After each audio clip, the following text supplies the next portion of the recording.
What up? What up? What up?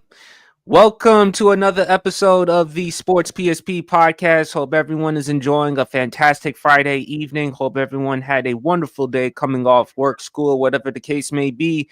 I am your host, Sports PSP. Before I introduce the panel, big news.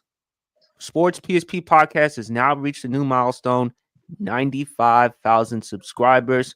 So I am very happy, first and foremost. Of course, I thank God, I thank my family, and I thank my panel, of course, BRF Sports, Undisputed World Champ, Brandon from the block. The list goes on and on. A lot of people along the way who've helped out the Sports PSP podcast. I apologize if I didn't mention your names. Again, I just want to say thank you for your contributions and everything that you have done for the pod. But I got the panel right here for tonight. The highlight of Friday nights is Undisputed World Champ has said. I got BRF Sports. How are you doing, brother? Oh man, yeah. So it's been another hectic week, another hectic work week, but it was a productive week. A little tired, but I always feel like, hey, another day above ground is always a blessing, and you can't take nothing for granted. Shout out to you. Now we just got to get Now's just got to get 100K. That's coming. I'm speaking into the existence. That other 5,000 is coming. So just go on and keep doing your thing, cause we definitely got your back. So nothing but success for you, and I'm glad to be a part of this ride. And always, my brother from another mother, Undisputed World Champ. Always a pleasure to share the stage with you. And I'm ready to get this bad boy popping Friday night, doing it how only we do. I'm excited. I'm hyped. I'm ready to roll. Absolutely. And of course, we can't start the Sports PSP podcast without my guy, Undisputed World Champ. Again, congratulations, champ. 4 college degrees, man. To me, that is unprecedented. Even though champ is very humble, but still, man, 4 college degrees. I'm sure, needless to say, the family is very proud of you for your accomplishments and everything else, man. But Columbus, Georgia's own. How you doing, brother? Man, look, forget them damn degrees. We talking about that 95,000 right about now, bro. That 95,000, that is excellent, man. Look, man, I am so happy that I was one of the day ones on the Sports PSP podcast, man. And for you to put guys like myself, like BRF Farm and many other guys, then not only just to have them on your podcast, but to empower them to create something else. You know, you are essentially like the Dr. Dre of podcasting, because it's like not only did you create a space for yourself, you help create spaces for people like myself, like BRF, like Flash, and many other guys. So, congratulations, man. Look, let's just say it. It's already done. 100K. It's already Mount Everest has already been climbed. We just waiting to feel the breeze. So congratulations, PSP, on 100,000. We're gonna speak life into that today. 100,000 on the PSP podcast. So look, I can't thank you enough for what you've done for myself, for what you've done for others. And guess what, man? Look, keep climbing Mount Everest. I say that in every single time me or you post a video on Instagram. I say keep climbing Mount Everest. And guess what, man?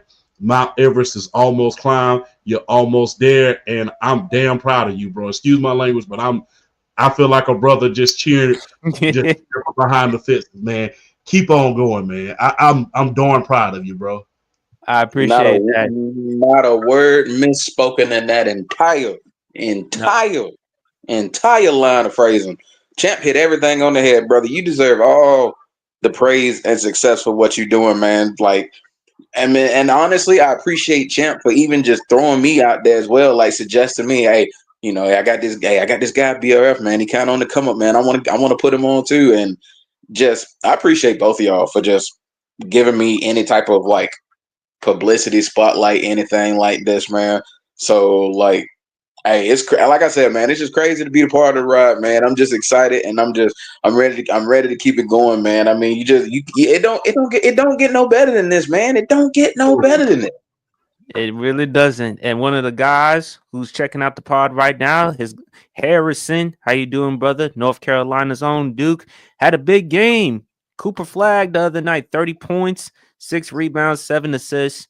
Man, oh man. But shout out to Harrison, man.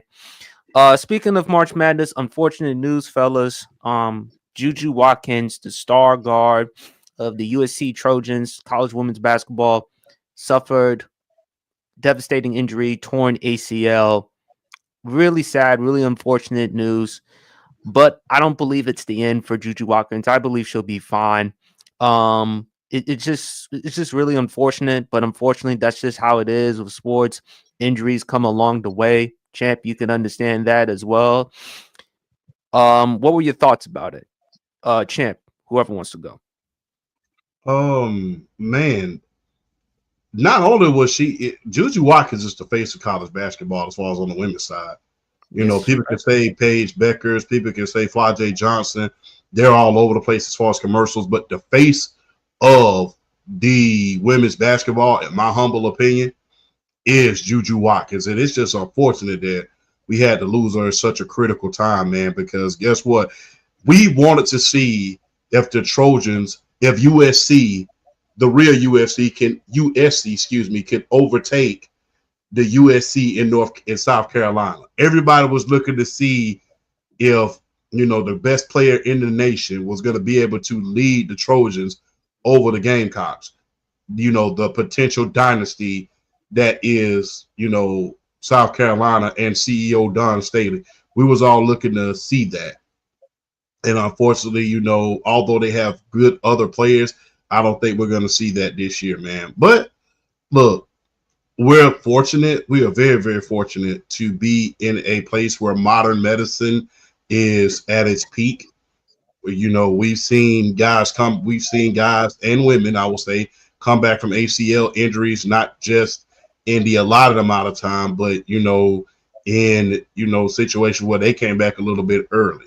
So, hey, I don't think this is over at all. I think this is just the beginning, and it goes into part of the story. You can't have a story, unfortunately, without some adversity. You can't have a story without adversity, and unfortunately, adversity is going to come, and you have to overcome it. Like I said, look, the problem with trying to get to the top of Mount Everest is you got to climb the damn mountain. You have to climb it. And you're going to deal with a lot of things. You're going to deal with the bad weather. You're going to deal with the wind chills. You're going to deal with trench foot. You're going to deal with a lot of blisters on your feet by the time you get up there. And not to mention, you got to walk down the darn mountain as well. So it's going to play into the part of her story. I still just think that she's the best athlete in women's sports right about now as far as basketball is concerned. Like I said, no disrespect to Paige and Fly J, Aussie Fudd, all of those young women. But I really think that JuJu is the face of women's basketball. And unfortunately, you losing the face is going to have an effect on the viewership a little bit, in my humble opinion. But I don't think that it's over by a long shot. Like I said, adversity is just the beginning. Once you overcome it, it's going to be, the story is even greater. In the great words of Dr. Dre, it's always greater later. Absolutely. Before I give it to BRF, Harrison99, God is good. Harrison, congratulations with all your success and much more, man. Keep up the good work that you do. BRF, what are your thoughts about JuJu? That's it was a very unfortunate to see her go down like that. And it's just really unfortunate because it's coming up like you're getting into the latter parts of the NCAA tournament. You're getting to Sweet 16, Elite 8 territory, possibly Final Four, depending on how far the Trojans could take it. And then on top of that, WNBA draft's going to be coming up. I mean, speculation as far as like coming out or whatnot. I mean, and just so much. It puts a damper on it as far as JuJu Watkins, because we would, like last year, we were talking about the whole Caitlin Clark versus Angel Reese thing, and how we were kind of calling it Magic v Bird and all that. And then it's like, if they're Magic v Bird, then JuJu Watkins might be the Mike. She might be the MJ coming in to follow up and really take that wave to even greater levels. And just her suffering that injury is just really unfortunate. Coming to her own. And yeah, like Champ said, I definitely think she's the face of women's college basketball right now. And I mean, you got so many big names balling. You got Paige Beckers, You got Flajay Johnson. You got Malaysia for Wiley at South Carolina. You got Georgia. You had Georgia Amore at Kentucky. I mean, women's college basketball is like the way we talk about wrestling in this boom period that they're experiencing right now. I feel like right now women's college basketball is experiencing a similar boom period with all these big names and all these elite, talented women that are just coming up and putting it all out there for everybody to see and experience and appreciate, and losing, in my opinion, the top dog out of all of this to such a significant injury. It's really unfortunate, and you hate to see this happen to her because she's doing what she do, man. She playing in this NCAA tournament, putting up numbers. I mean, one of the most, if not the most, unguardable force in all of women's college basketball, and just to lose her like that, it puts a damper on it. But you just hope with the star power that the women's game still contains. You know what I'm saying? Like the show must go on. And the women that are still playing, keep doing your thing.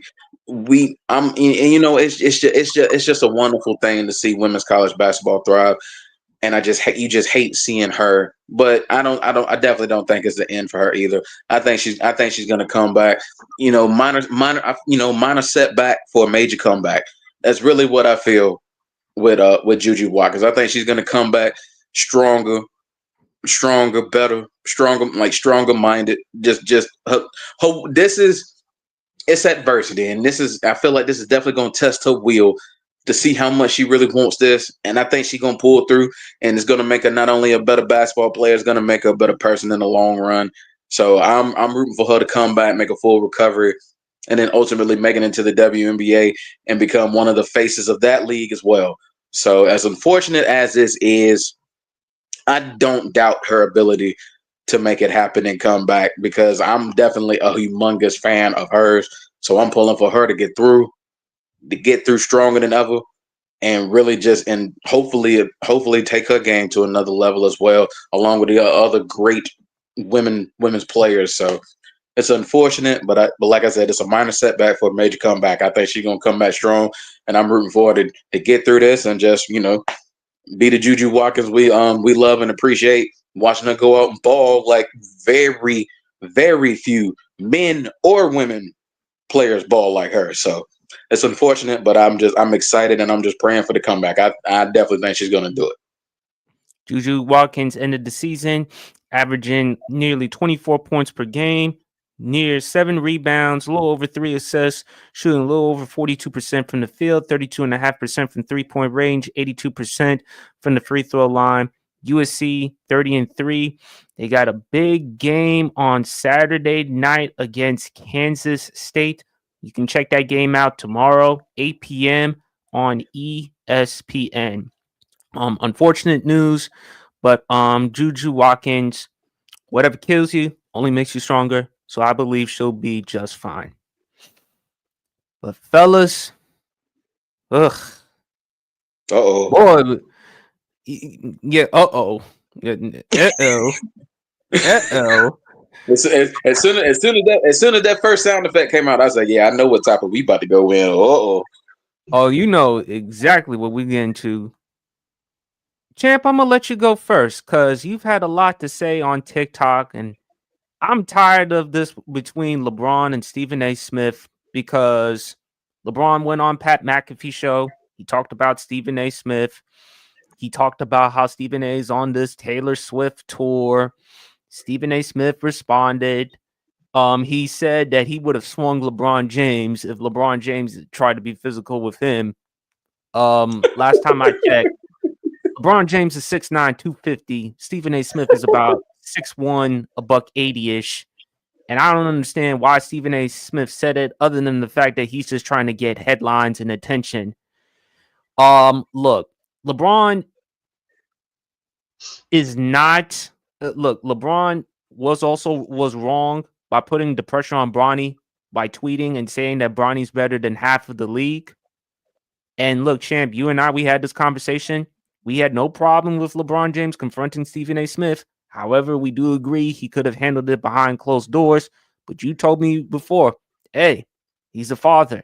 Like any other father in that scenario, they would have done exactly the same thing when it comes to their kid, when someone is criticizing their kid. The biggest problem I had with Stephen A. Smith is when he mentioned LeBron not attending Kobe Bryant's funeral, when in fact that's a lie. It's been confirmed by reliable sources that LeBron James was actually at Kobe Bryant's memorial, and bringing up Dwayne Wade. Well, he wasn't at Dwayne Wade's Hall of Fame ceremony. To say that it was petty would be an enormous understatement. I'm sorry. Stephen A. Smith was downright pathetic. It was. Because, first of all, why are you bringing that up?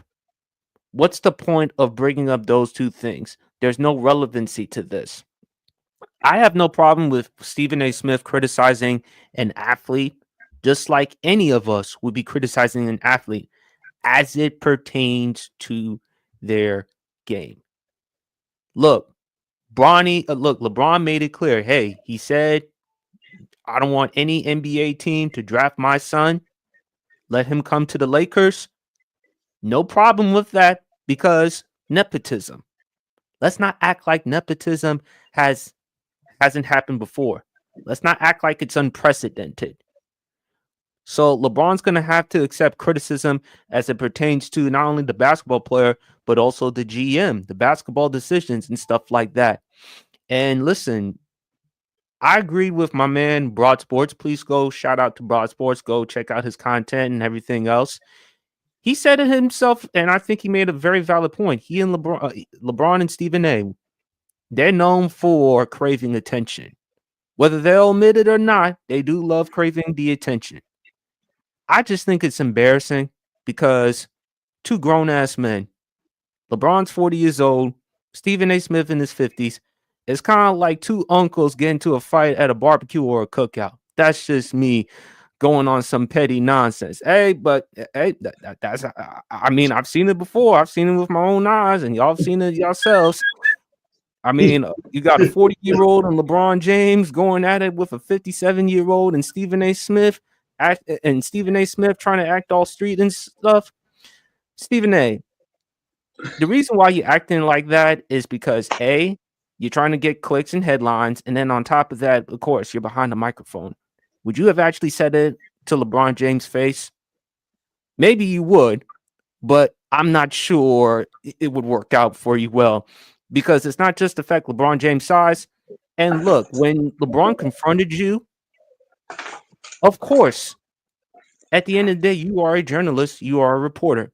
Champ brings up a very key word when it comes to journalists and reporters: integrity. And Stephen A. Smith apparently has forgotten about that. And oh, by the way, Stephen A. Smith, you wouldn't have reacted that way. You know why? Because you did got that 5-year, $100 million contract with ESPN. You are the face. And if you had done something, would you want to jeopardize or sabotage that contract? No, you wouldn't. You've been a damn fool to act foolish. Bottom line, in conclusion, two grown-ass men acting like childs. And it's embarrassing because both of them want Bronny to do well, just like all of us want Bronny to do well. But how is Bronny going to do well with this when he's seeing his father and Stephen A. Smith going back and forth? As far as with Stephen A. Smith getting on Pat McAfee, what you expect? LeBron James was in Indiana. Pat McAfee lives in Indiana, obviously because of his ties with the Indianapolis Colts. It's not every day he gets LeBron James to come on his show and talk. So I don't blame Pat McAfee for having LeBron come on the show and asking him these types of questions. That's why I love Pat McAfee. Even if he brings trifling ass Aaron Rodgers on his show, I want to hear what his guest and what Pat McAfee has to say. That's the point. It's entertainment, folks. And if your ass got a problem with that, then as far as I'm concerned, change the channel. Go watch something else. But to your point, champ, and you've said it before, where's the integrity for reporting and journalism, because now it's just getting embarrassing. I don't know if ESPN, are they going to have a conversation with Stephen A. Smith at some point? I don't believe they're going to have a conversation with him now, unless it involves in a lawsuit. And if ESPN gets involved in that lawsuit, then at some point in time, they're going to have a conversation with Stephen A. Smith and say, Stephen, you're going too far. It's embarrassing. It's ridiculous. Like I said, two grown-ass men fighting and acting like childs. They're acting like two people either at a cookout or a barbecue, or two drunk dudes at a bar. That's all. I'm going to leave it at that. And I just hope it's a teaching moment for all of us. I got no problem with Stephen A. Smith or any member in the media criticizing Bronny as it pertains to his game, but it's gone too far. LeBron James deserves culpability because, again, when you say that your son is better than half of the league, you're putting a target on your son. Kind of like how LeVar Ball put a target on Lonzo when he said, put Steph Curry in UCLA, put my son at Golden State, and watch what my son can do. I just hate it because, and the other thing I hate, and no one has brought this up, but I will. Black men. See, because when we see black men arguing and debating with each other like that, is this the perception that people are going to view us? Is this how people are going to view and treat black people? Is this how the way they talk? Is this how the way they act? I just hate it. I just think it's embarrassing on so many levels. Again, LeBron, I got no problem confronting Stephen A. Smith. I felt like he should have handled it behind closed doors. Stephen A. Smith has a right to criticize players as it pertains to their game, but bringing up Kobe Bryant's memorial and LeBron missing Dwayne Wade's Hall of Fame ceremony, he went over the line. And I thought it was embarrassing. I thought it was a joke. I don't see ESPN at any point telling Stephen A. Smith to stop unless it involves in a lawsuit or anything legal. So whoever wants to go, bottom line, deep down, this is flat out fucking embarrassing. Oh man. You want to go first, BRF, or you want me to go? You know what?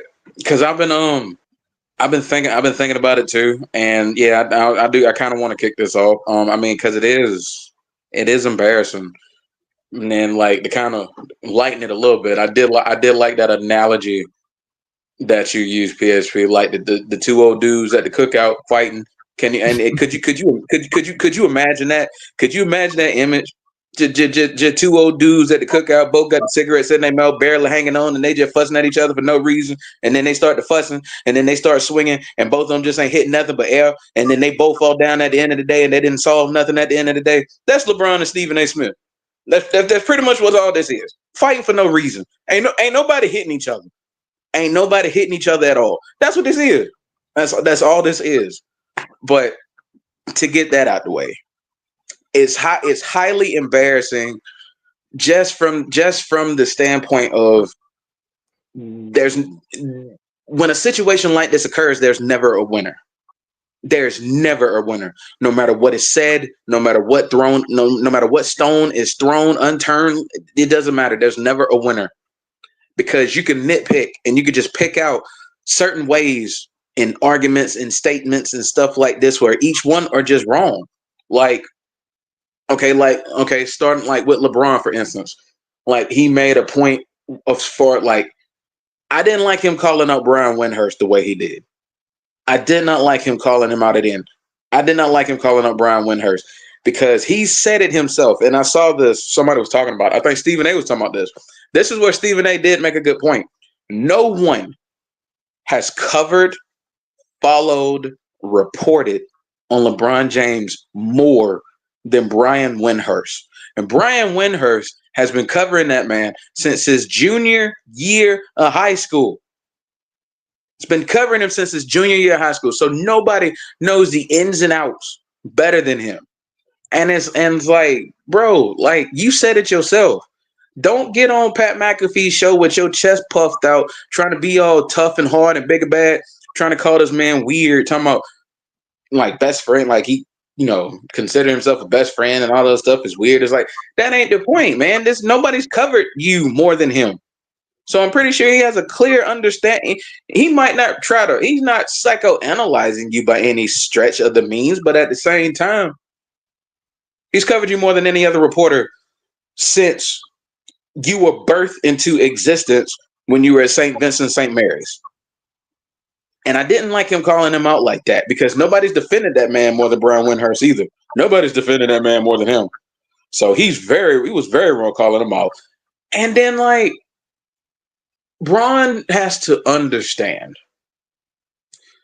I was defending him about the whole, and I think we honestly were, about the whole nepotism thing and people trying to make a big deal about, Bronny getting drafted and he took a spot from other deserving players. And I'm thinking to myself, Bronny was the 55th pick of the 2024 NBA draft.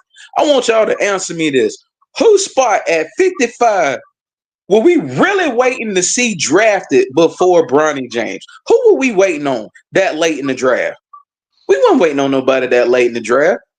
Weren't waiting on nobody at all. So I was defending him from the standpoint of, like, why y'all sit there talking about something? He took a spot from a deserving player. From who? In the late second round. From who? Who are y'all really getting on your high horse, ready to buy some popcorn, ready to buy some box office tickets to see drafted in the late second round? The only reason why y'all up on your high horse and getting all upset about it is because it's LeBron James' son. And nepotism is all the time, whether it's in the front office, whether it's coaching, whether it's other players. It happens so often in sports. And it upset me that we got on LeBron and Bronny because it's like, why are y'all making this a big deal out of it now when it happens all the time? And nobody just put nearly the fire into it as y'all doing here. So it's like I was kind of defending him on that because it wasn't necessarily fair to jump on. We know it's nepotism. We know this, but we're not going to sit here and try to jump all down his throat when it happens all the time. And sometimes in crazier situations, but it just like it's Bron. But this is what I'll say though: LeBron has to understand that even though we defended him from that perspective, it's still there. So if the criticism's going to come Bronny James' way, whether you like it or you don't. And yes, as a father, we're gonna defend. That's I got a daughter and she's growing. Ultimately, she wants to do stuff like she wants to get into dance. She wants to get into cheerleading. She wants to do stuff like that. I bet you best believe. You best believe. If somebody getting my daughter any type of way, like she taking a spot from somebody, oh, I'm all in there. Yeah, most definitely. I'm going to say something to defend her. But in this case, we know what the situation is, so you have to understand that the criticism is going to come. You have to be able, as long as he's been in the league, and as long as he's dealt with so much criticism and so much hate and so much disrespect, he should have known that all of this was going to come. And he could have, even though I completely understand him going at Stephen A. Smith and speaking on him man to man. He should have done it in a private setting instead of just bringing the cameras and the attention on him. He could have handled that a lot better and a lot more private. And honestly, we might not be discussing about this as much because you would think two grown men like this can sit down, iron out their differences, whether you apologize or whether you apologize to each other, agree to disagree. At the end of the day, we two grown men. We talk it out. We shake it out. We shake it off. Handshake. Keep it pushing. And especially and PSP, you brought up another great point. Black men in this as well. The fact that Stephen A. Smith is like really been one of those over the past few years, like as far as just like the debate shows and the sports media era and all this stuff, social media era, and he's really kind of, I don't want to necessarily say trailblazer, but like an innovator in a sense. You know what I mean? And like opening up avenues and stuff for like guys like us to be sitting here on a Friday night, 9:35 p.m. Eastern time, doing what we love to do, talking sports and talking sports topics. Just opening up doors for guys like us to come and do what we want to do. And it's like these opportunities were nowhere near a long time ago, and now they're there. And they shouldn't want those on the outside analyzing us, judging us. Should we give him an opportunity to look at what these two are doing? Because whenever something goes wrong with one or two, what happens? We all get lumped in. We all get lumped in. It never fails. But that's why I say Bron got to understand the criticism going to come. It's going to come. Because at the end of the day, whether he likes it or not, we understand the situation. We know what went on. We know Bron wanted his son there. The Lakers made it happen. We know what was up. We know what was up, but we understand. That's a father wanting to be there for his son. That's a father wanting his son with him. We completely understand. I'm not about to sit here and get on this man for wanting his son close to him in a setting like the NBA where there are sharks everywhere that are ready to eat, that are ready to pounce on you. The first possible chance they get, they ready to get on you. We know that, so we completely understand. All this is just shining a negative light on it, and they don't need that. And as far as the Stephen A. Smith side of the thing, the pettiness is stupid. It's stupid and it's unwarranted and it's unnecessary. Like the LeBron, you weren't there at Kobe's memorial. For one, if you're gonna talk about somebody, don't lie. Do not lie. But come on, man. Everybody know LeBron went to that thing. Everybody know LeBron was there. I mean, why would he not go? At this point right now, he is the face of he is the current face of the Los Angeles Lakers. Why would he not be there to be with people honoring the life of the former face of the Los Angeles Lakers? Why would he not be there to honor somebody like Kobe Bryant? Why would he not be there? That would make no sense from the jump. It was completely irrelevant from the situation that they're going on now. You don't bring nothing like that up to make anybody look bad. And then you lied on top of that. That makes you look even worse. Even worse.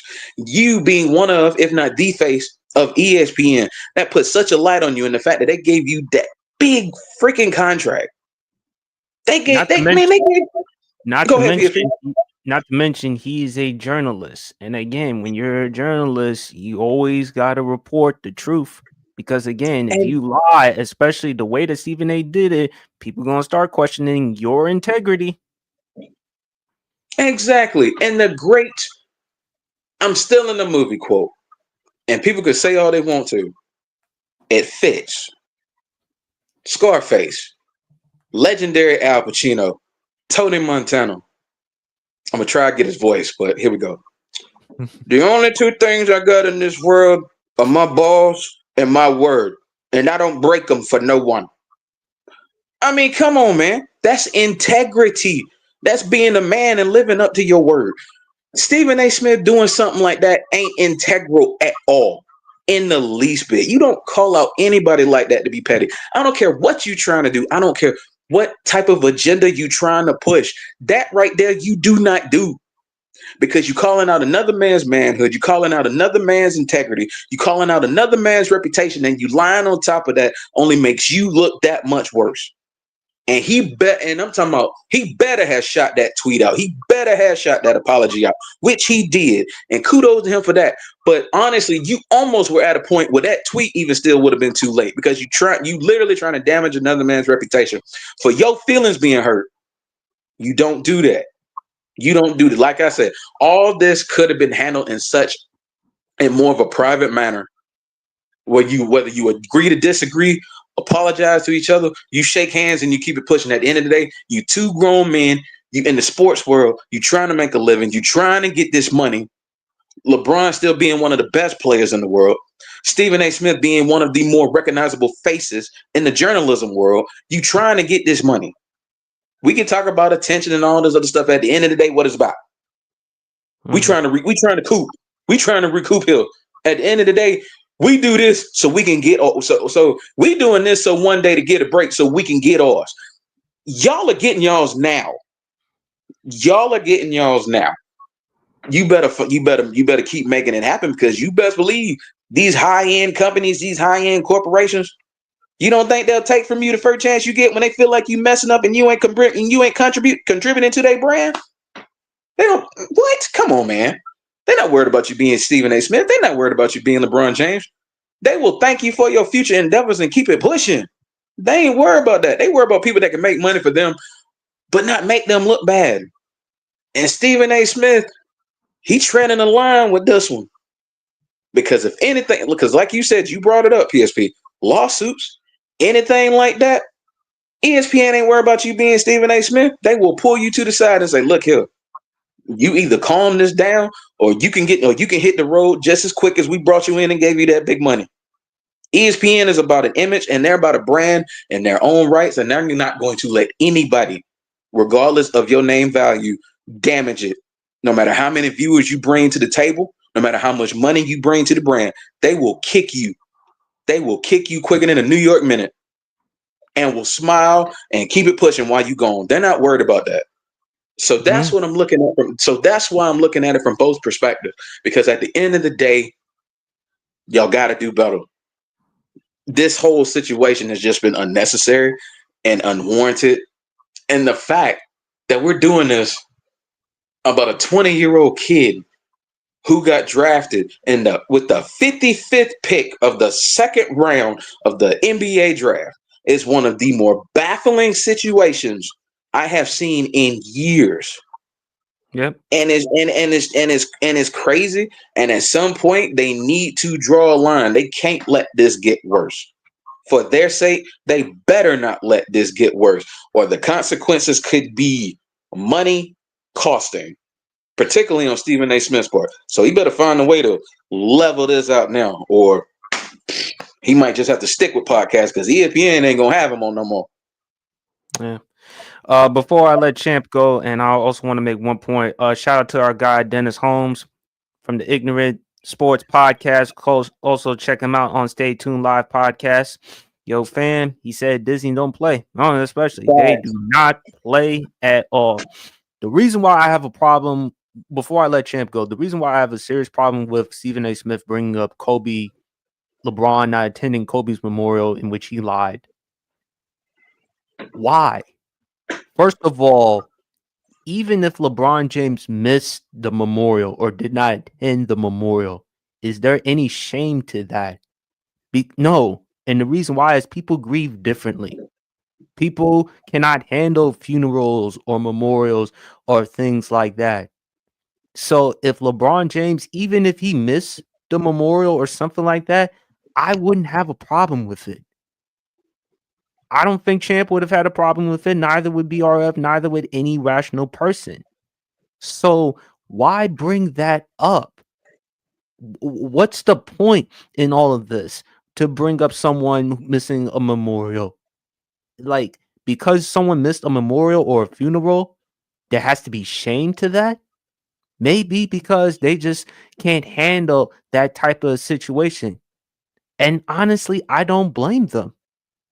If someone that I know, that I love and respected, passed away, it'd be hard as hell for me to go into that funeral, because I'm afraid how I'm going to react, how I'm going to respond. People are going to look at me and ask, what the hell's going on with him? Is he okay?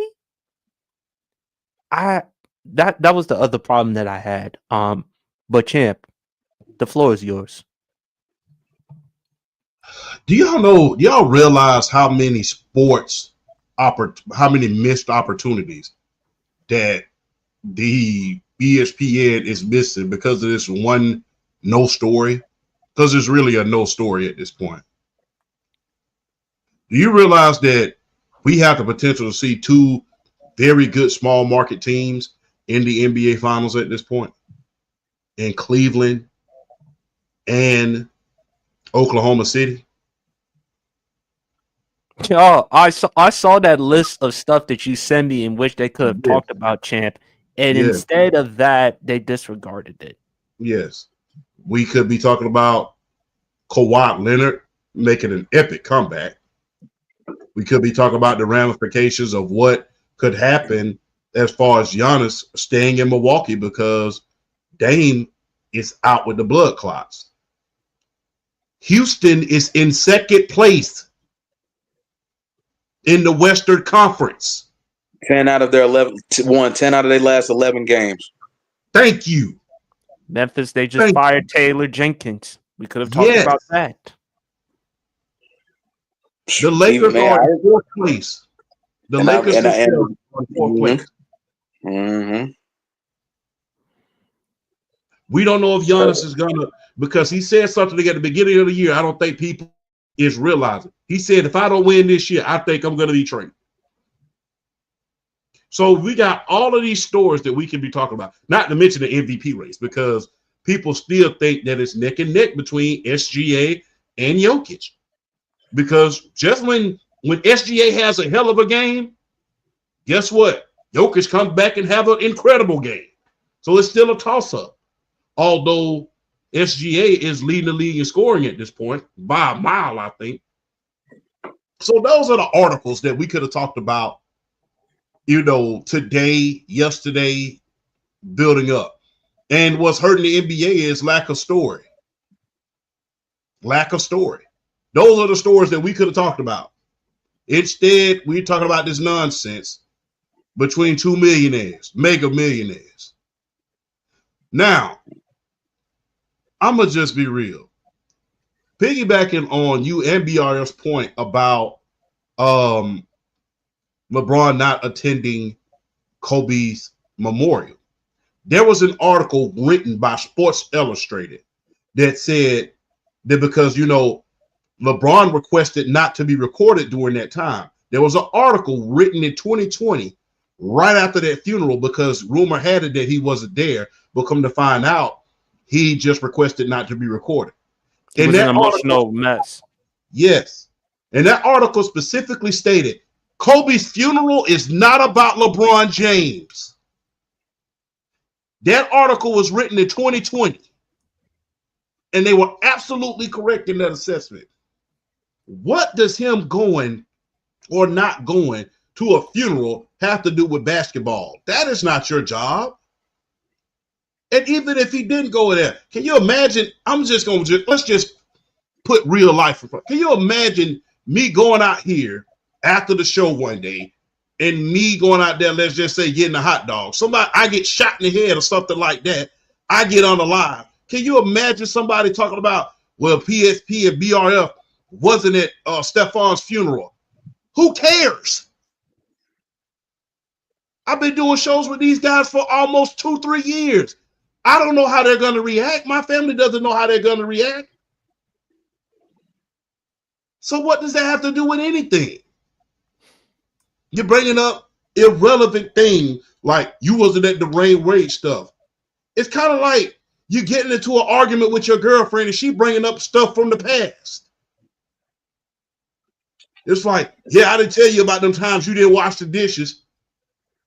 Every time I come in here, I remember you left the microwave on high yesterday. What relevance does that have today? What is this about? As far as people getting onto LeBron James about this, saying that his son is better than a lot of guys in the NBA. Look, just gonna be real. I'm gonna just put some personal stuff out there. When I was doing MMA and boxing from the time I was like 15 to I was about 25 years old, and then I kept boxing into, hey, my father used to call me Rashad Evans. At times, he would see me hitting the bag because he had a bag. Him and my mom had a bag at their house. He used to come out there and call me Baby Tyson, even at the age of 25 years old.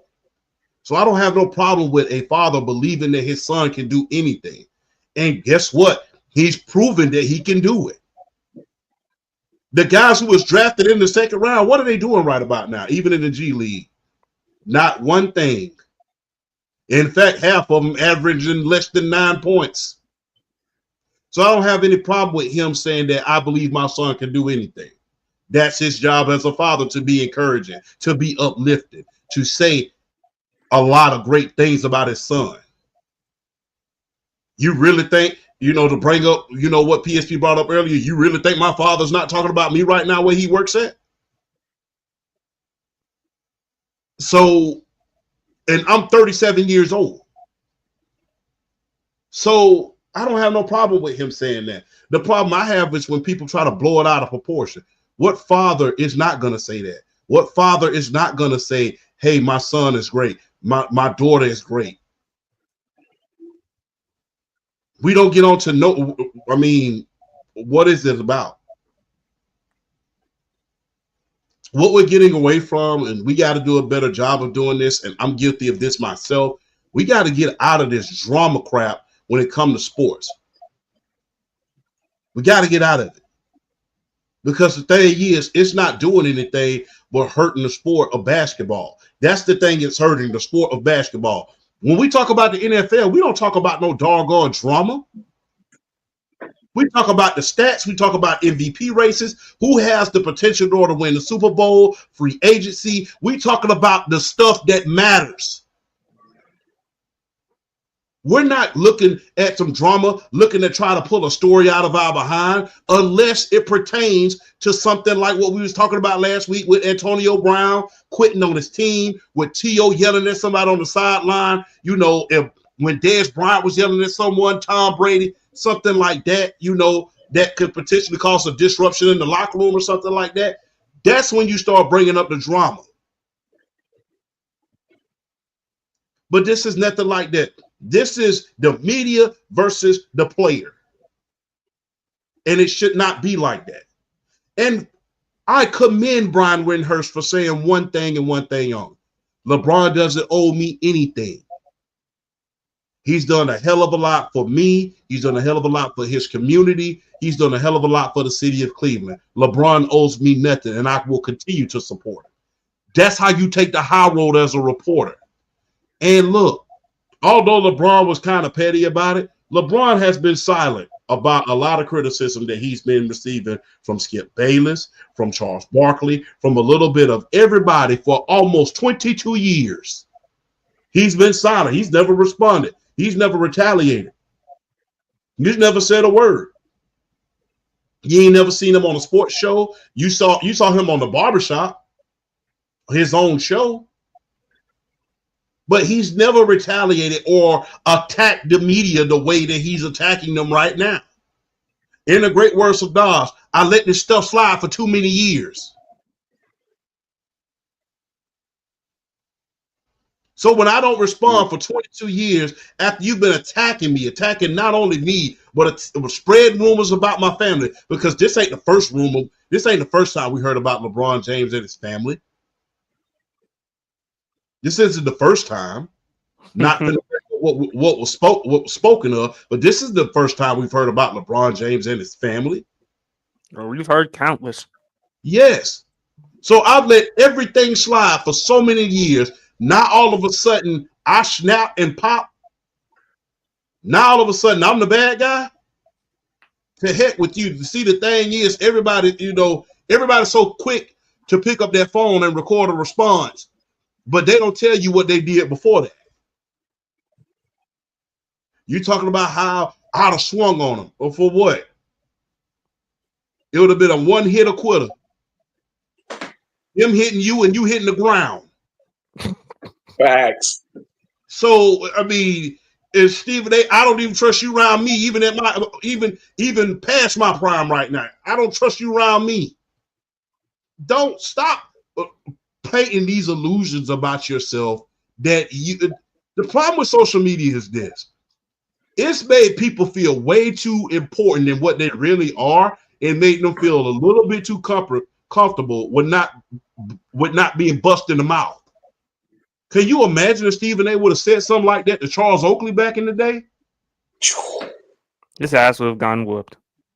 Can you imagine him saying something like that to, let's say, Anthony Mason? Or Charles Barkley. Charles Barkley would have probably thrown him out the window. Exactly. So people have gotten way too comfortable, especially some of these reporters, in crossing the line.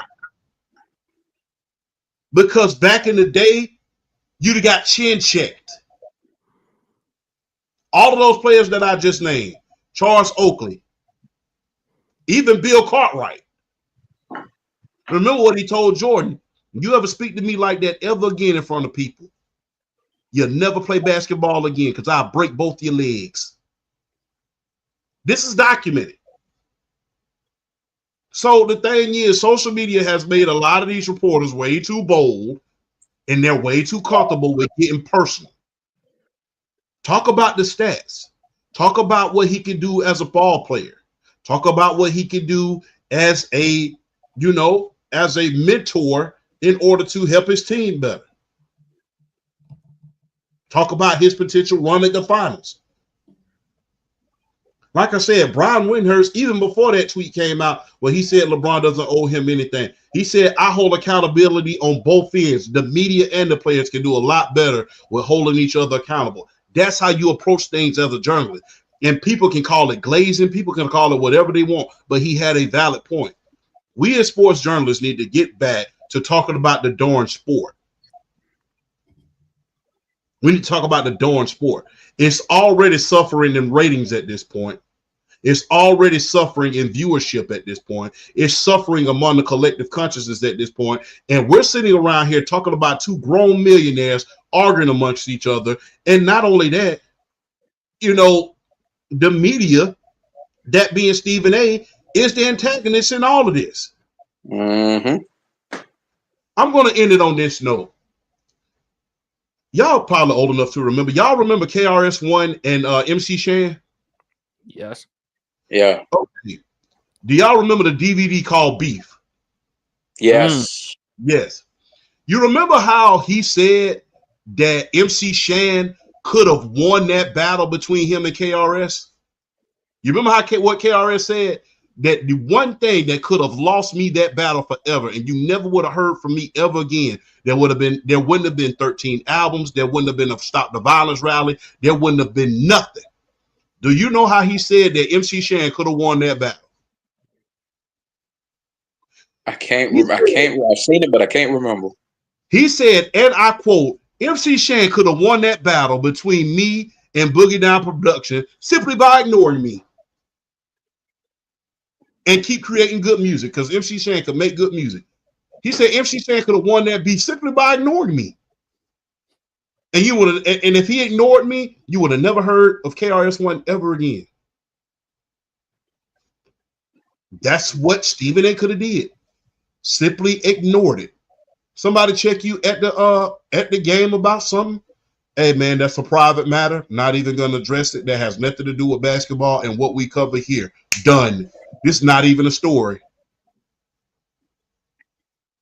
This is not even a story. It's kind of like PSP telling me about, hey, champ, man, cut out all of the funnies all the time on the show. And I get on the show, man, hey, man, PSP told me to cut out all the funnies. But don't nobody want to hear that shit. Shut up. Don't nobody want to hear that. If somebody told you something, even if it's in front of somebody, how many times have one of our brothers, our sisters, or anything like that checked us in a public setting? And then you just go on about your business after that. That's what that was. You didn't have to go on this whole world tour about what he said and blah, blah, blah, blah. Oh, it's a private matter, man. We talked it out after the fact. That's done. Let's get to what we need to cover, and that's sports. That's the Houston Rockets. That's Ime Udoka leading another team to contention outside of Boston. Hell, we could be coach of the year. Yeah. Defensive player of the year. Yeah. And then, we could possibly even, and can you imagine? I don't think anybody's brought this up. Can you imagine if we see the Houston Rockets in Boston in the NBA Finals? Cinema to the highest level. Not to mention the history that the Houston has against the Boston Celtics in the NBA Finals. They've never beaten them. So those are the things that we need to be talking about. Instead, Stephen A. wanted to run his mouth. And guess what? We're sitting on this the highlight of Friday nights, talk about what a journalist is not doing and what's supposed to be doing, rather than talking about all of the things that we're supposed to be talking about. And that is important. Exactly. Now we got to sit here and hear Stephen A. Smith talking about how he would have swung on Braun. Now we got to watch them ugly. Now we got to watch them ugly training videos of Stephen A. Smith, knowing he ain't gonna bust a fruit. Knowing he ain't gonna bust a grape in a fruit fight. It's But that's disgusting to me. but that's the thing though. And the only reason why the NBA they don't really care about this matter because whether they'll admit it or not, they're Drama interested in sells. getting ratings. Because Drama champ sells. BRF champ, we talk about this all the time. We don't you find it ironic? We talk more about the NFL than we actually talk about with the NBA. Even though the season has been over for about a year, a month and a half now, we still talking about the NFL trades. We still talking about the NFL moves. We still talking about free agency. We still talking about the draft. And to me, NBA, ESPN, they look thirsty. They look desperate because it doesn't matter. Because regardless, we're gonna do whatever we can to get ratings. And what better way than to have the face of the NBA in LeBron James, or arguably, because you can argue Giannis or anybody else, going up against the face of ESPN in Stephen A. Smith. You know And what? like I said, no, it's all good. Like I said, they're acting like two drunks at a bar right now, or the two uncles at a cookout and a barbecue arguing over some foolishness. You know what's sad? It is sad that this happens. And correct me if I'm wrong. Like I said, y'all, my guys, y'all can check me. It is sad when Angel Reese, throughout the offseason, outside of Unrivaled, has received more attention than the NBA has. You ain't wrong. Good or bad, it is sad when Angel Reese, the WNBA season hasn't even begun, and her winning Defensive Player of the Year in Unrivaled is more headline news than even her wearing a dress, her going to Met Gala, her starting her podcast. It is sad when that is top news. Like I said, whether it's love or hate, it is sad when people are pulling stories out of their behinds. All the blog sites are pulling stories out of their behind, talking about Angel Reese doing the peak of basketball season. And guess what? It's still getting more attention than the NBA at this point. Like I said, good attention or bad attention, she still has those eyes on her constantly. And it is crazy when you think about that she in the off season of her sport is getting more attention. I mean, and like I said, if you don't believe me, look at all of the blog sites. Look at how they try to nitpick her on the podcast. Look at how they was talking about her wearing the dress. Look at how even when she won Defensive Player of the Year in Unrivaled, people still had something to say. People were still talking about her, even when she went to her brother's basketball game last night, people were still trying to say something about how Stan Van Gundy stated that her and her brother were excellent rebounders rather than saying they were great players. She is getting more headlines right now than the entire NBA did outside of this conflict with Stephen A. and LeBron James. And that is flat out sad. It is, champ. Go ahead, BRF. Real quick, I just saw a tweet, and I got to shout out. I am so happy to see Kawhi Leonard making this comeback that he's doing right now. They just posted a stat line because the Clippers won again tonight. I think they played Brooklyn. I mean, it's Brooklyn. Blew the doors off them. The Clippers are 10-2, I believe, since the All-Star break. Kawhi Leonard is averaging 25, 7, 4 assists, 2 steals, 51% shooting from the field, 44% from 3. I'm talking like has found his groove again. And we're talking about this. It's embarrassing. We're talking more about JuJu in college basketball. Now, obviously, because of March Madness and stuff, but we're talking about this more than we've talked about the NBA. We're talking about trades and stuff in the NBA.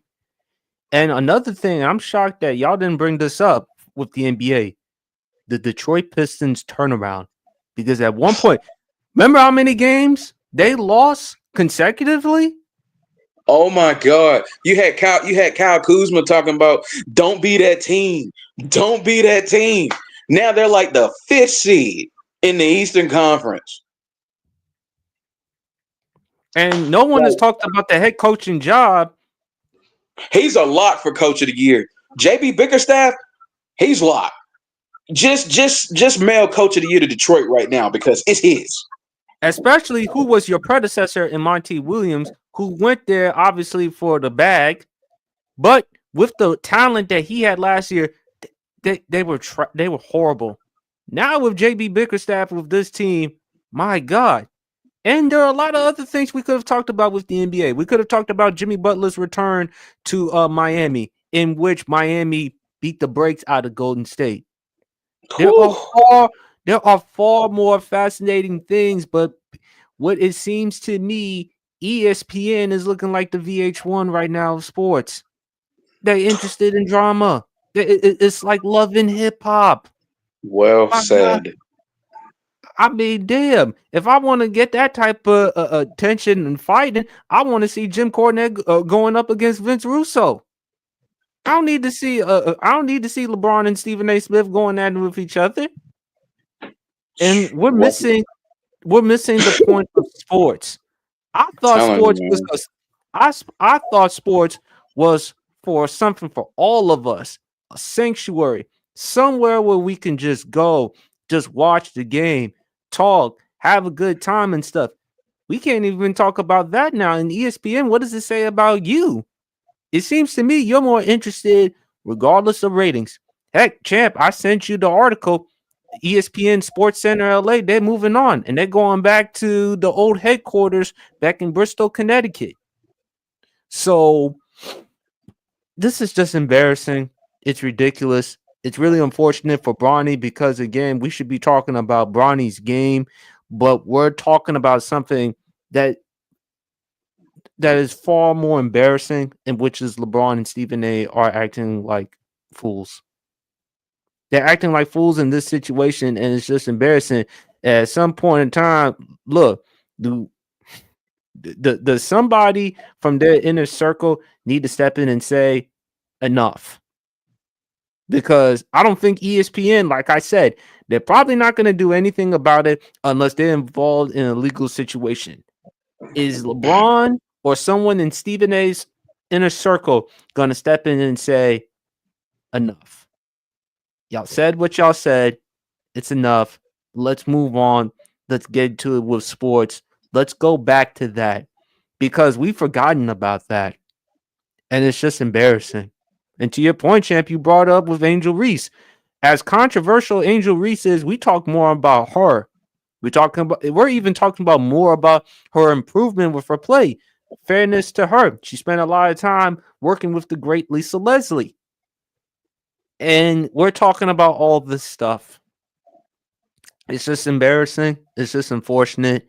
And I hope it's just a teaching moment for all of us. Mm-hmm. And like I said, the reason why it's embarrassing, and because I brought it up, I'll bring it up again. Black men. I thought we were better than this. And especially considering all that crap that Stephen A. talked against Will Smith after he, slapped and Chris you Rock. Replicating the same thing. And you're doing worse. Because you know why? Chris Rock didn't say a word. He didn't say a word until his comedy special came out. He didn't say not one word until his comedy. And that was the first time and the last time that you heard about it. Mm-hmm. Everybody knew that he was going to come out with a comedy special about it eventually. And he spent maybe 16, maybe 20 minutes on it and then, hey, moved on. And nobody has ever heard about the slap from Chris Rock nor Will Smith since. But Stephen A., during that time, he was the main one criticizing. You are embarrassment to the community because Will Packer, he was producing the Grammys, and you go up there acting like, look what you're doing. You're over here embarrassing yourself over the airwaves, talking about you was going to swing on somebody. Bro, Stephen A., if that video is any indication of any way that you can swing on somebody, I wouldn't even let you in the amateurs at this point. Stick to T-ball. Because I'm going to just be real. That ain't going to cut it. You talking about you for the swing on an athlete, and I know he debunked this rumor LeBron did, that spends thousands on keeping his body in shape. And it's built like a tight end. Don't press your luck, my friend. Because like I said, had it been back in the day, you would have walked up on anybody else and they would have checked you. You would have been quiet as a mouse on Tuesday in a church if that were Charles Oakley, Charles Barkley, Anthony Mason, or any of those old school players. If you would have said, if any one of those would have said anything, you would have kept it P and you would have kept it moving. But since you want to draw attention to yourself, you keep going on and on and on, even after you criticize Will Smith about, hitting Chris Rock about something. Like I said, once that was done, it was done. You made that into a story. You made it about race. You made it about black people. It making black people look bad. Now look what you're doing. Well said. I think Stephen A. Smith needs to practice what he preaches. Bottom line, for those who want to comment, please leave your comments in the comment section below. What are y'all thoughts about the whole LeBron, Stephen A. Smith situation? Like I said, all of us made great points. This is just embarrassing. Bottom line, it should stop. We just need to get back into sports. And I just hope everyone learned a valuable lesson in all of this. Bottom line. But fellas, let's get back to sports. Let's get back to the highlight of Friday night. Let's talk about the NFL. Russell Wilson, he's going to New York. Just a week, the Giants just signed Jameis Winston. And now they bring up Russell Wilson to a 1-year, $10.5 million contract that can be worth up to $21 million with added incentives. And also, this is from NFL Network's Ian Rappaport. This is what Ian Rappaport reported. Also, up to $3 million is available, $176.5 per game based on wins and playing more than 50% of plays. Before Wilson was signed, many believed that Winston, who threw for 2,121 yards, 13 touchdowns, and 12 interceptions, and went 2-5 as the Cleveland Browns started last season, would be the New York Giants starting quarterback and an effective placeholder in 2025 for whichever passer the team drafted next month. So, look, I'll continue with this. Hey, New York Giants. Apparently, you've been watching my pod because I did say y'all haven't had much of a history with black quarterbacks. I did say it. Apparently, they've been paying attention to my podcast. Signed two of them. Signed two in a week. You signed two of them. Hey, I wish y'all could have signed them on Black History Month, but hey, better late than never. But y'all got yourself some black quarterbacks. So I'm happy with that regard. There's going to be competition. They got the 3rd overall pick. I also believe Russ didn't mind because he and Sierra, of course, they wouldn't mind in New York. There's no way I can imagine Russ and Sierra in ATL with Future, although Champ would love to see that for sure, because Champ would probably go to the Mercedes-Benz Superdome and see that.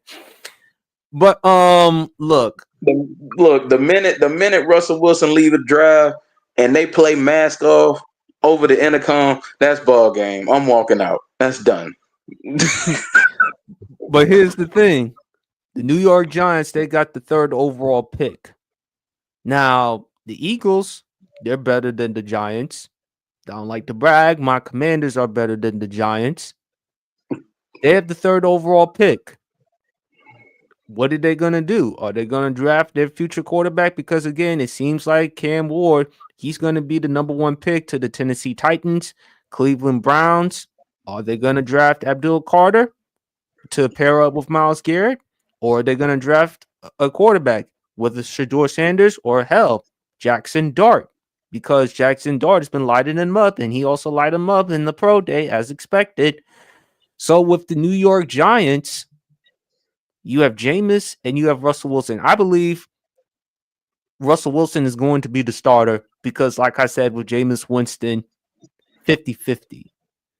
But I wouldn't mind seeing Jameis Winston being the starter, which I believe he will. Not wishing injury on Russell Wilson, but the past couple of years, not only that, with New York, there's not many expectations for them to win. The only reason why I wouldn't mind Jameis Winston being there is because I'm sorry, I still can't get over it. What he did for Jared Jeudy and with Jared Jeudy with Madden rating because of Woody Johnson, the owner. So if Malik Neighbors, if you're looking at him, I had a hell of a season. And I had Daniel Jones, I had Tommy DeVito at quarterback. So imagine if I have Jameis Winston or Russell Wilson at quarterback. Russell Wilson was still able to produce with George Pickens, regardless of all the problems. Mm-hmm. So if I'm Malik Neighbors, I'm still going to have a Pro Bowl caliber season because I'm that gifted of a talent. And it doesn't matter if I have Jameis or Russ at the prime, past their primes, I'm still going to put up my numbers. But should the New York Giants actually draft a quarterback? Should they take a chance on Shedeur Sanders or Jackson Dart? Because obviously Russ and Jameis are not the long-term solutions. So they have to make a serious decision. Or, and you also mentioned this too, Champ, the coaching. Eventually they're going to move on from the coaching staff and hire a new one. So the Giants, are you going to think about getting yourselves a new quarterback? And if not, either get yourself an offensive lineman or some defensive players. But this is intriguing. I believe Russell Wilson will win because of the experience and his ability to take care of the football compared to Jameis Winston. However, I think Jameis is more exciting to watch than Russell Wilson because Jameis, whether it's them W's, whether it is the speeches that he gives, or Martin Luther King Winston, the Lord will deliver me from the pick sixes. I'm paraphrasing. Jameis is going to put up some numbers. He's going to put up some crazy numbers in a good and in a bad way. But I do think Russ is going to be the starter. What do you think, Champ? Oh man, look. I'm just going to address the elephant in the room. I don't think they have enough confidence in either one of these young men coming in, whether that be Shedeur Sanders or Cam Ward. I think that's why they said that we'll take Martin Luther King Winston and Russell Wilson at this point. The mild-mannered Russell Wilson, I would say. The two of them are going to church. Two of them will be in church. Champ will be there too. Yeah, I won't be. Well, I'll stay for fellowship. But if you from down south, you know what fellowship is. That's when that's the first of the month when they got the plates in the back. Yeah, that's gonna be me. That's gonna be me. So when fellowship comes, I'm gonna be there for you. So I got you. I see where your mind said that first Sunday. I see it. I can't say that because I'm like that too. I ain't mad. Let's just be real, man. Look, all of a sudden, hey, you all know that one cousin who never went to church, but first Sunday because he knew fellowship was about to happen. He dressing up. He doing the communion. He the first one back there in the kitchen in the back to get the food. Boy, he in the middle of everything. Rest in peace to my brother because he used to do that. But yeah, everybody used to know he used to go to church every first Sunday. Hey man, I'm finna go to church with y'all. Yeah, fellowship today. We know why he come. So hey, but look, when you bring out that Publix chicken, you got to come to church. You got to boy. Either We got Ingles down here, so one of the two. One of the two, that Eagles or that publishing, you got to come out. But I digress. I don't think they have a lot of confidence in Shedeur Sanders or Cam Ward at this point. There was a lot of rumors going on that the New York Giants was trying to get Drew Allar. I don't know if I'm pronouncing his name correctly, from Penn State. Drew Aller. Drew Aller. Yeah. They was banking on him to change his mind and come out prior to him declaring to go back to Penn State, because the New York Giants were very, very high on Drew at a certain point. So I don't think they have a lot of confidence in Shedeur or Cam Ward. I don't know why they don't at a certain point, because if there's anybody who can handle the scrutiny of the New York media, it is Shedeur Sanders, especially with all the scrutiny that he went through, not only at Jackson State, but at Colorado, especially last year. And he was a Heisman candidate. So I don't know why they don't have confidence in him at this point. Even Mel Kiper said that he can handle the New York media. Even Mel Kiper said that. So I don't think they have a lot of confidence in them until they prove it to me otherwise. That's why I think they brought in these two quarterbacks, that being Jameis Winston, Tommy DeVito, and Russell Wilson. That's why I think, because right now your quarterback room is full. You got three quarterbacks at this point. You re-signed Tommy Cutlets, you re-signed Martin Luther King, and you re-signed Russell Wilson. So Captain America. Yeah, Captain America. Sam Wilson. Yeah, ironically. But Sam Wilson. Yeah, they should have said the same last name. But I don't think they have a lot of confidence in these guys. I think that don't be surprised if either Travis Hunter or if Abdul Carter falls to them, that they take one of those two great players, or, even take a flyer and go for another player. But I don't think they have the confidence in this quarterback class coming up. And they're trying, not to mention, to your point, PSP, I don't think they're going to bring this coaching staff back next year. I don't think they have a lot of confidence in the coaching staff. Now, the biggest loser of this offseason, with them two going, with that quarterback room being full, is the Pittsburgh Steelers. Because I don't know who you finna snatch off the couch right about now, because if you're bringing Aaron Rodgers, you already have an overly emotional offense right now with DK Metcalf and George Pickens being on that offense. Now, if you bring in Aaron Rodgers to be your quarterback, you finna have some heat. In the great words of Bum Phillips from the Houston Oilers from back in the day, if you bring in Aaron Rodgers to this locker room, you about to have more hell on you than a little bit. And if you think Mike Tomlin was on the hot seat before, it's finna be scorching and your butt finna be bubbling after Aaron Rodgers get there. I think if anything has the potential in order to get Coach Tomlin fired, it's beef and animosity and all of the drama that Aaron Rodgers will bring to that locker room. Even Cam Hayward, yes, even Cam Hayward, son of the great Craig Hayward, has been saying either you want to play or not.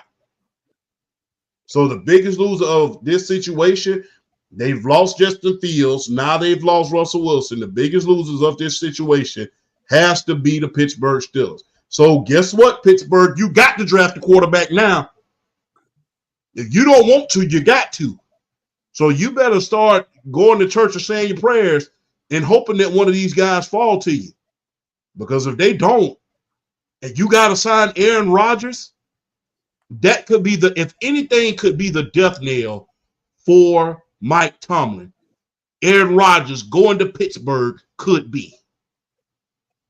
Because he's going to bring drama to that locker room and that team like no other. Not to mention, like I said, you already have two very over-emotional wide receivers.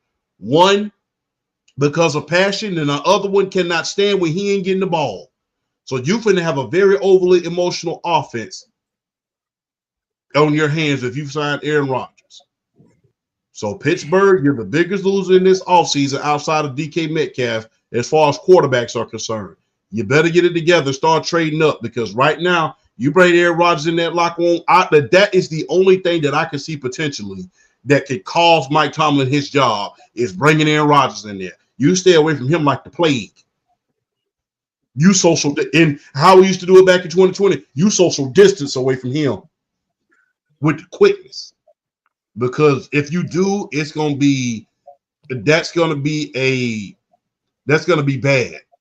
Then what the hell you want them to do, champ? Bring in Trey Lance? Bring in Nathan Peterman? Well, the thing is, look, you got a chance to take a risk, trade up, and get you one of these good quarterbacks coming out in the draft. The thing is, what are you going to do at this point? You've already lost Najee Harris. You've lost your entire quarterback room at this point. What do you have to lose by drafting up and saying, hey, I'll give you a certain amount of players or even a pick in order to be able to draft, in the top 10 or the top 5? Or, like I said this in a TikTok video I did. Hey, call up Los Angeles, the Chargers, and say, here's what we'll do. We'll give you TJ Watt, a first and a third for Justin Herbert.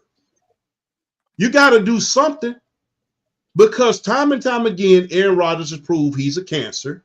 You don't have Russell Wilson or Justin Fields at this point. You only have one active quarterback on your roster. And if Shedeur Sanders and Cam Ward get taken on the high end, you're pretty much SOL at this point. So you got to do something. Bringing Aaron Rodgers to that locker room will be the biggest mistake in Mike Tomlin's history, because it's going to be drama from day one. But champ, here's the mistake I feel like you're making, and you've even mentioned this to me. At some point in time, when are we going to stop just looking at Mike Tomlin? Why don't we look at just the Steelers organization, their management, their ownership? They're forgetting the standard that they previously left out, that you've mentioned several times. Playoffs, getting to the playoffs is not good enough. People they've forgotten Super Bowls. At one point, they had the most Super Bowls in NFL history until the New England Patriots matched them. My thing is, champ, should they roll the dice on getting a quarterback? Because because do we really want to take a shot with Aaron Rodgers? Now, if it were the Aaron Rodgers in his glory days in Green Bay, okay, you pull that move. Regardless of how difficult he is as far as a personality standpoint, I think they should do it. But you're going to have to give an awful lot in order to get themselves a quarterback. And if you're going to have to give up a first, maybe 2 first-round picks or a third for a guy like a Justin Herbert. But the problem is the Chargers, they're not letting go of Justin Herbert, not after that contract. So if you're not going to get Justin Herbert, who else? What, you're going to pitch Arizona? Hey, we'll give you a first and a third for Kyler Murray. First and a third, TJ Watt. TJ Watt's coming up on a contract year. But here's the thing, champ, and I love some Kyler. You talk about how difficult Aaron Rodgers, Kyler Murray, and I love him because, again, he OU. And I've even criticized him as well. He don't study. To your point, yes, but look how far he's come since that time. Look how far he's come. He was darn near on the verge of a playoff berth last year, and that line was, he didn't have no line.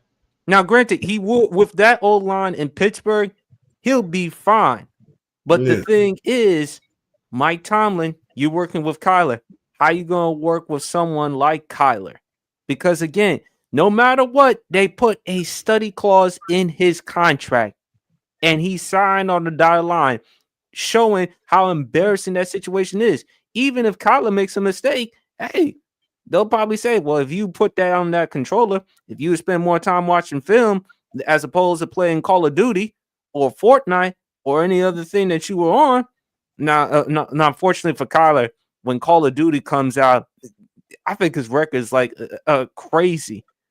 But my thing is, champ, I wouldn't mind Kyler in Pittsburgh because, again, Mike Tomlin, you finally have a legit quarterback. Kyler Murray, when he's at his best, is top 10. Kyler is a top 10 quarterback, and he's shown flashes of that. His first couple of years in the NFL, year 3, had it not been for the injury, had it not been for the Cardinals falling off, Kyler Murray at one point was in the discussion for the MVP the first half of the season when the Cardinals were 7-0. So my thing is with Kyler, I think Arizona, they probably still want to keep him, but who knows? If you're Pittsburgh, how much are you going to give up? You're going to give up a TJ Watt. You're going to give up a first and a third for a quarterback because you feel like you're a quarterback away. Because look, it's still going to be the Ravens division. The Bengals, I believe Joe Burrow is the better quarterback than Lamar Jackson. You can argue Lamar over Joe Burrow, but I like Joe Burrow as an overall quarterback. I just think he's just better as a passer, and I think he plays better in the postseason. And then, of course, we all know Cleveland. Lord have mercy. I mean, they can't get their act together. But I would like to, Champ, I understand your point. I would love to see them get a quarterback. But Chargers are still sticking with Herbert. Okay, fine. The Cardinals, we can't rule out the possibility of the Cardinals. What about the Rams? Matthew Stafford's still sticking around. I mean, I don't think they're going to let go of Matthew Stafford because of that big, huge contract they just signed. But there's a lot of things that needs to happen in Pittsburgh. And plus, they already squashed out the Trevor Lawrence rumors. So, yeah. And we all know how you feel about Trevor. I mean, you know what? I will give a little bit of grace to Trevor. I will give a little bit more grace. I have to. Because Jacksonville, these are the same guys that own AEW. So that just tells you everything you need to know right there. This is the same family that runs AEW. So I'm just going to be real. And they've never, ever since Tom Coughlin left that franchise, they have not been the same. So I have to give a lot more grace to than Trevor Lawrence than originally intended, because you're not playing for a franchise that's known for winning. You're not playing against a franchise, playing for a franchise that's known for, building. You're not playing for a franchise that's known to make the right coaching moves outside of Jack Del Rio and Tom Coughlin. So it's just like it just seems like it just seems like with Jacksonville, they'll look up on like a good year every now and then. It is just like, seems like, okay, then poof, Thanos. So we got to give Trevor Lawrence a hell of a lot more grace than we give him, because you're playing for a franchise that is not known for doing much. They're a very, very poorly run organization. They're very poorly run. Like I said, part of that family owns AEW. So, I mean, that just tells you everything you need to know. BRF. Whoo, man. Definitely well said on Champ's part, man. He made some points. As far as at first, even after the Russell Wilson signing, I hadn't completely ruled out the possibility of them taking a quarterback with the number 3 spot, just from the standpoint of, like, regardless of how good they play this year, they're basically the bridge to whoever you ultimately hand the keys to the franchise to. And I'm looking at it now and I'm thinking they might be done. Like you have Russell Wilson, you have Jameis Winston, you have Tommy DeVito. I mean, your quarterback room is 3. You're 3 deep. You're pretty much taken care of. I think right now, I think those, like, well, first off, shout out to the AFN Discord, which I'm a part of, Atlanta Falcons Network. They were talking about this. A lot of the guys were talking about this, and they were making some points. Like, this could be one of those moves where, like, this could be one of the moves where they're just looking at next year and the potential quarterbacks that could be coming out in 2026. I mean, you got a Nico Iamaleava, Tennessee. I mean, of course, you got Carson Beck, now Miami. You have And I feel like it's the biggest name if he comes out of Texas. One Mr. Arch Manning. So I mean, they could be looking at that draft class next year, and they could be trying to say, you know what, we'll go all out for one of those guys next year. I still, to an extent, don't think this rules out them drafting one of the quarterbacks, but I think at this point, you already got three, and it would be no reason. It would be no reason to draft a quarterback now. And basically, you have Russ as your starter. Jameis Winston ultimately is your backup, and then Tommy DeVito is your third string. So I honestly, looking at it now, I think it'd be kind of pointless to draft a rookie. Basically, have him come in. I feel like if a rookie was to come in, regardless of who they draft, they would instantly become the three. Because ultimately, if both of those quarterbacks struggle, the fans are going to want to see that rookie play. But at the same time, I think with Russ and Jameis, it would have to be the right situation, the right scenario, and the right reasoning for them to still take a QB at 3. And I feel like the Titans and Browns at 1 and 2. I personally think the Titans, don't be shocked if they make Abdul Carter the number 1 overall pick. Don't. I know we are all. I know none of us are fans of Will Levis. None of us are fans of him. But just don't be shocked if they give him one more year, but they take someone like an Abdul Carter to put on that defensive line. What? Being on the cover of Mayonnaise? I mean, that's the front office. I mean, we can't think for them. So we kind of have to look at it from the standpoint of like, hell, you kind of got to look at it like make my coffee. And we saw how he made put mayonnaise in his coffee. For those who may not know. Hey, we all definitely saw that. But at the same time, I mean, it's like what Champ said. I mean, you kind of looking at a situation like there's so many avenues that Tennessee can go with that pick. I mean, they could draft Cam Ward. They can draft Abdul Carter. They could use it as bait for another team to be like, hey, give us some good draft capital. We'll give you the number 1 overall pick, which I definitely think is in the realm of possibility. I definitely think they could be baiting the team, because I feel like if you're coming out now, and the Browns too, I think the Browns might be baiting a little bit too, because reports are saying the Browns are seriously thinking about Champ's idea. Like you said, PSP, they watched the show. Cleveland's thinking about Champ's idea of taking Abdul Carter and pairing him with Myles Garrett. Cleveland's starting to highly think about that now. So there are so many avenues that can go with these top 2 picks. That's why you can't rule out anything if you're Tennessee in this situation. Because let me tell you something. Like I said, would I be shocked if Tennessee just drafted Abdul Carter and said they're going to run it back with Will Levis one more year? I would not be shocked at all. I wouldn't be shocked. I wouldn't do it. I would draft the quarterback. Will Levis is not your answer, but we are not the front office. We are not getting paid to make these types of decisions. We don't know what they could be reading. We don't know what they're scouting. We don't know what they could be analyzing. We don't know. I mean, for all intents and purposes, they could say, you know what? Let's take Abdul Carter. Let's run it back with Will Levis for one more year. If he sucks and we're back in the top 5, those 3 names I gave you are probably likely the top 3 names on the board going into 2026 at the quarterback position. When you look at Carson Beck, you look at Nico Lavea, and you look at Arch Manning. You look at those 3. Those are potentially your top 3 guys coming out for 2026. They could just flat out tank it out and go for one of those guys next year. Same with the New York Giants having these quarterbacks.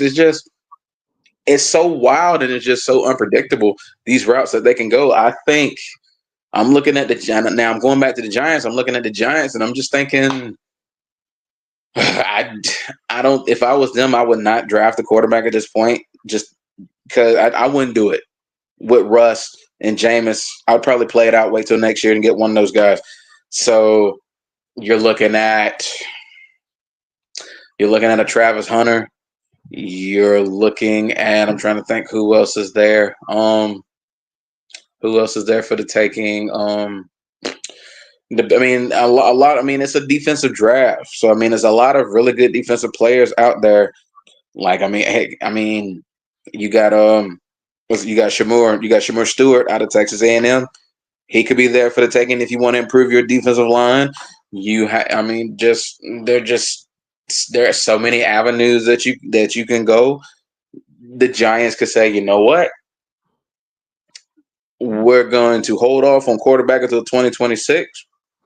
I think ultimately the guy for them, if they don't go quarterback, that makes the most sense for them, like a non-quarterback. Honestly, it's probably somebody like a Travis Hunter if you want him to play defense. I think a Travis Hunter could add to. I think a Travis Hunter could make sense going to the New York Giants defense, a defense who desperately needs secondary help. I mean, we talk about the New York Giants all they want to. Their front seven is one of the most lethal parts of that team. Their front seven is lethal.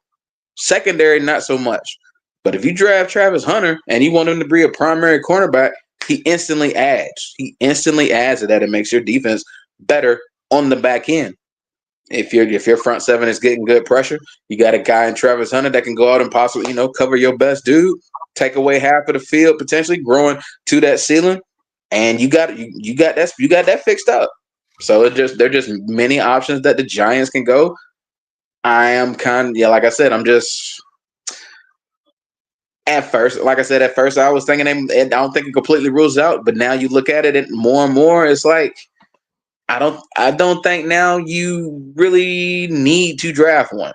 Just play it out for 2026, and you just look at all these skill position players, and you go BPA, get the best one available, and go into 2026 with Russ more than likely as your starting quarterback. So that's how I'm looking at it from that side of things.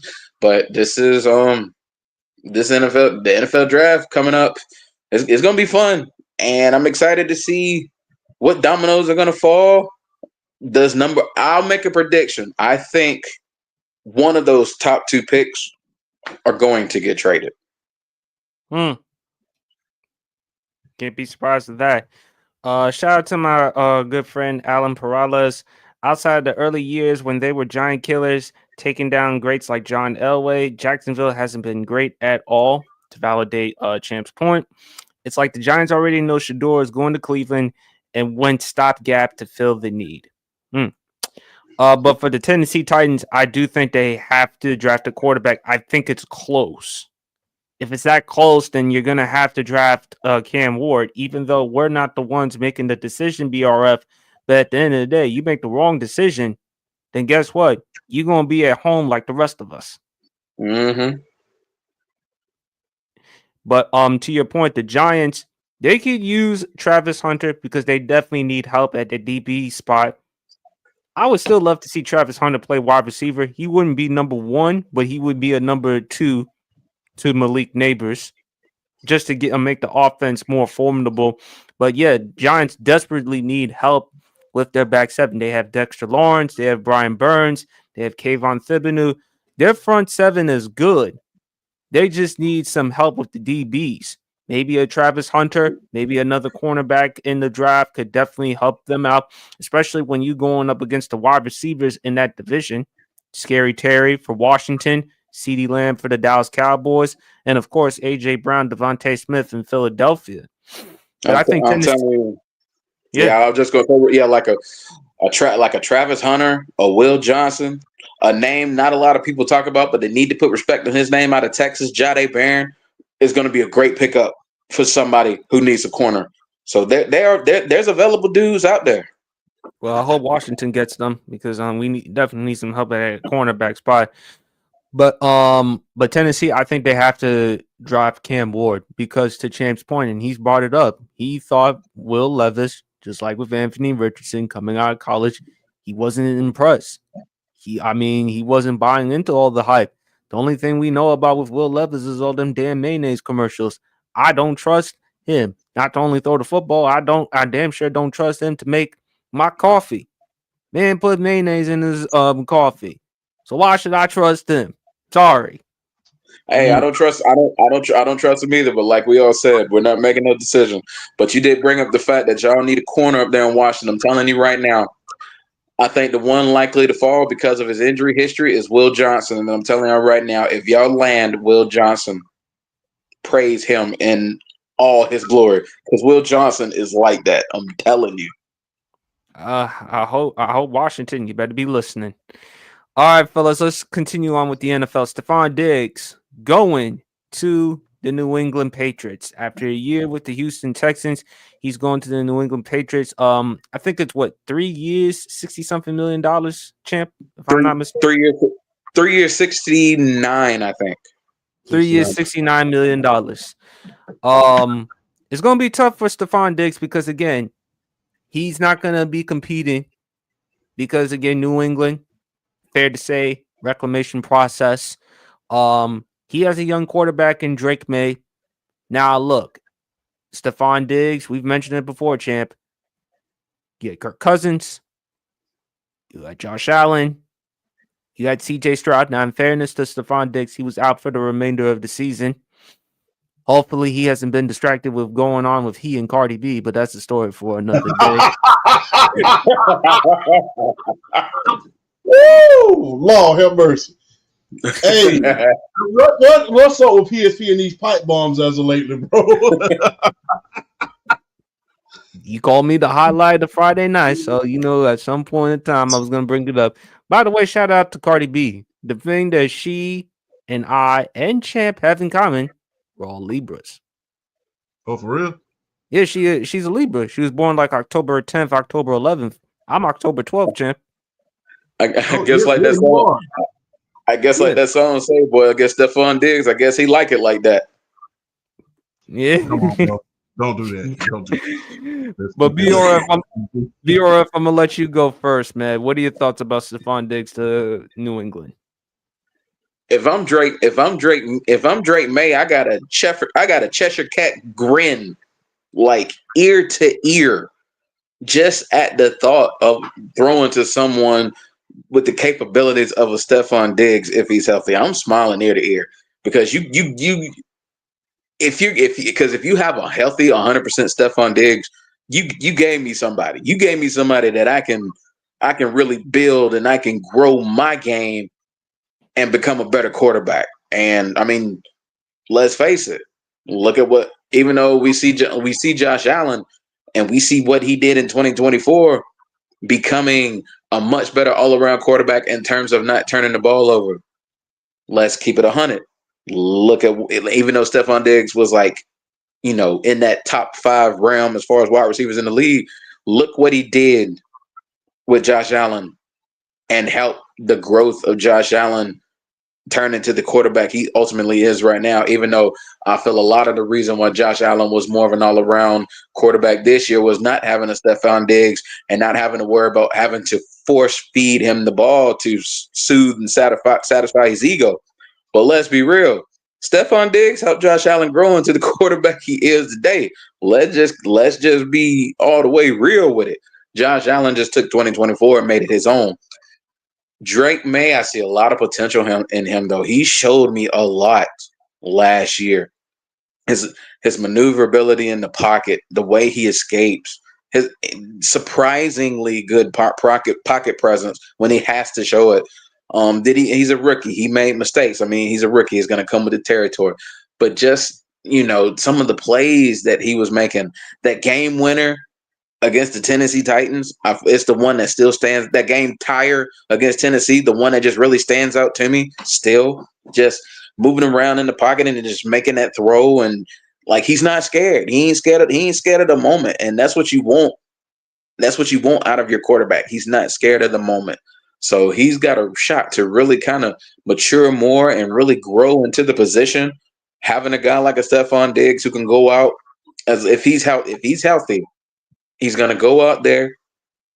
He tore his ACL, so he's definitely probably not gonna be the speed. He's definitely not, the speed demon, the speed threat he was, prime Minnesota Buffalo years.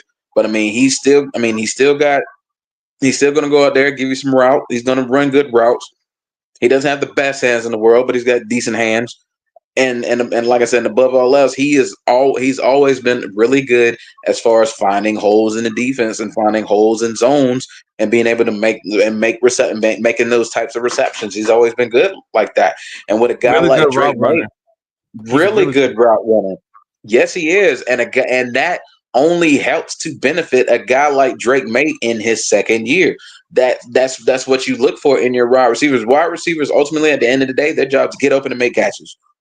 Get open and make catches, and that only helps a guy like Drake May grow into the position and get better. So I got to give it to the New England Patriots for pulling this off. If Stefon Diggs comes back 100%, this is a really, really good signing for them. Are they going to make the playoffs? Probably not. But could we see them in the 5 to 7 win range in 2025? Absolutely, I think we can.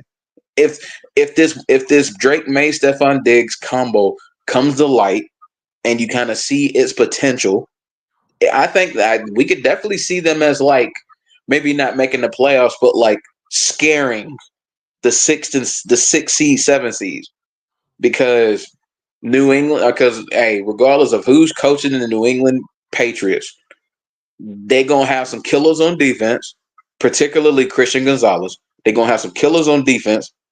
They're gonna have rough nosed players that are gonna go out there and they're gonna bust their tail and they're gonna give it 100% for 60 minutes. I mean, I feel like that's part of what the New England Patriot way was with Bill Belichick, and I ultimately still think they're trying to cultivate that. And I think, bringing Mike Vrabel in to be the head coach, bringing Vrabel in as a head coach is really going to do that for them. So, being familiar with Bill Belichick, being familiar with his style, feeling like he's going to bring some form and some essence of that back to New England, I think it only helps the players that are going to be there. And I think he's going to try to cultivate that experience again. And like I said, I don't think they make the playoffs this year, but I think like that 6th and 7th seed, I think the New England Patriots have a shot to really scare for that, just scare them at least. Be like, okay, they're not going to make the playoffs, but they're going to, what I'm saying? They strike me as one of those teams this year that are going to be like, the New England Patriots are going to win some games that they have absolutely no business winning. They're going to win a game or two against like a favorite that they shouldn't win, that they shouldn't beat, and they're going to beat just because you're just going to see all of their facets coming in. And I just think it starts with the combo of Drake May and Stefon Diggs. As long as Stefon Diggs stays healthy, I think that's got to be the biggest worry, though. Him coming off of that ACL, that's got to be the biggest worry. But if he comes off of that and he's looking good, I don't see any reason why Drake May takes. I don't see any reason why he doesn't take another step in his maturation process, and I don't see any reason why Stefon Diggs can't have a bounce back year. 11, 12, 1,300 yards, but he just got to stay healthy. But I like the move for New England. They're at very least thinking about the growth of their quarterback, and they're wanting to help him by getting him weapons. So I'm not mad at the New England Patriots for this one bit. I hope it works for him, because I do like the potential that I saw from Drake May. He looked good last year as a rookie, and I think he could take another step forward this year. Champ? Fortunately for the New England Patriots, I was doing a little bit of research here. That's why you see my head going up and down. I like to know exactly what we're talking about. We want to make sure we put out the right information. Fortunately, even if he doesn't pan out, this is essentially a 1-year deal. Yeah, the option. Yeah. Yes, it's a 1-year option. So although he's going to get $26 million guaranteed, and the 1-year deal is worth up to $23 million, depending on incentives and potential bonuses, this is essentially like a 1-year deal. They can opt out, and especially the thing that concerns me is how temperamental that Stefon Diggs can be. And I think that's why they looked after themselves and covered themselves as well. Like, you come in here acting a fool, we're going to get you up out of here. This is New England, and we're trying to get it back to the Patriot way. And one thing they did not do in New England is deal with temperamental guys. So it's essentially a 1-year deal. So with that being said, I think it's good that they got him. I think it's good. It will be just great if they can get Tyler Warren to go along with Drake May. Tyler Warren from Penn State, the top tight end, is coming out. So it will be just as great to give him a safety net. But I think it's a good signing. You got him a weapon. something that he can probably, somebody who he could just say, okay, he's down there somewhere. Let's try to get it to him. So everybody needs that one player. Like, hey, he's down there somewhere. That speed, he's down there somewhere. Let's get it to him. So I think it was a good signing. Not necessarily the best signing in the world, but you have to do something. If you don't have a lot of talent in that talent pool, then you're going to end up overpaying some guys. But like I said, if you're going to overpay, it might as well be Stefon Diggs, and you pretty much have to structure him on a one. And it's pretty much a good way, that you did on structuring him on a 1-year deal. Because like I said, it's a year-to-year contract. And ironically, although we was talking about this last week, the Cincinnati Bengals did the same thing with T. Higgins. Mm-hmm.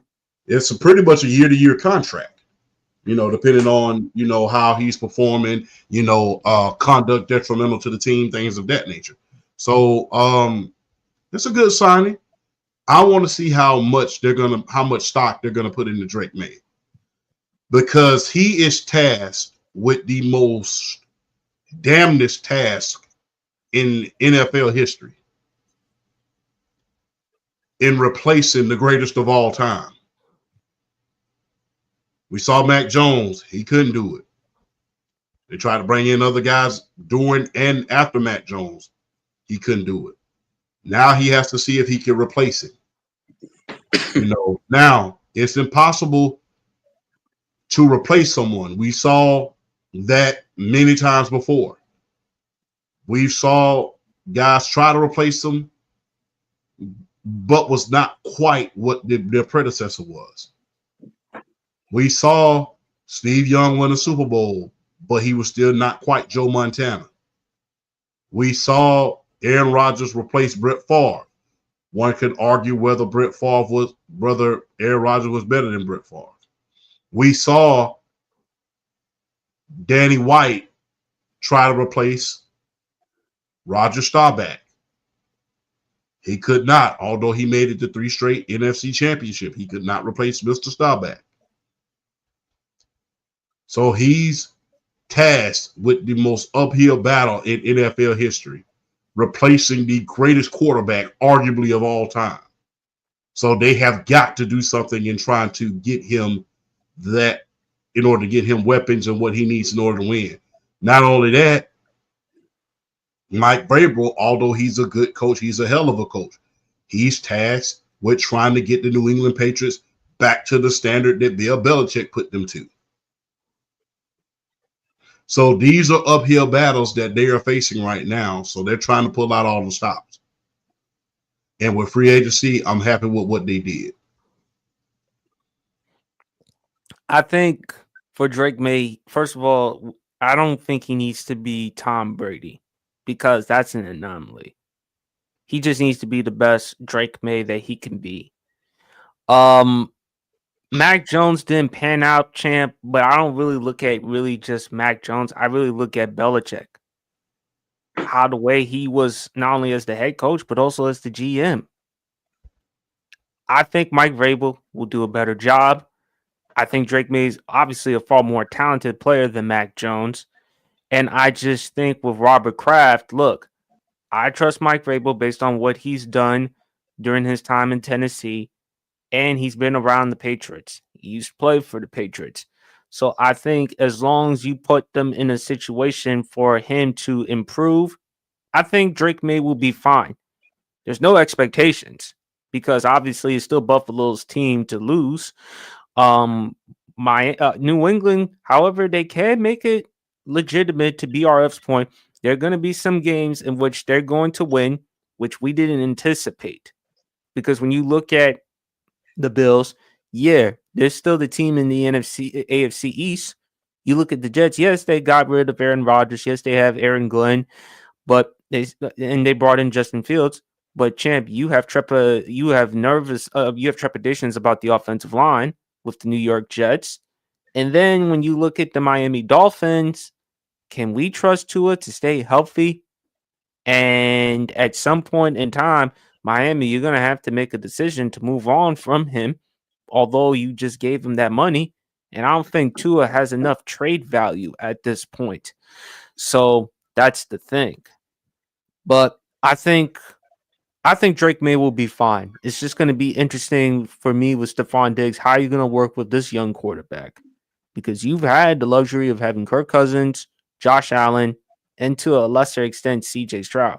How are you going to be with Drake May? Because again, if you have any situations with Drake May, then it's going to be looked at as you, considering your reputation. So you have to take that into consideration. But let's continue on with college football. The breaking news: prime time is here to stay at Colorado. That 5-year, $54 million contract.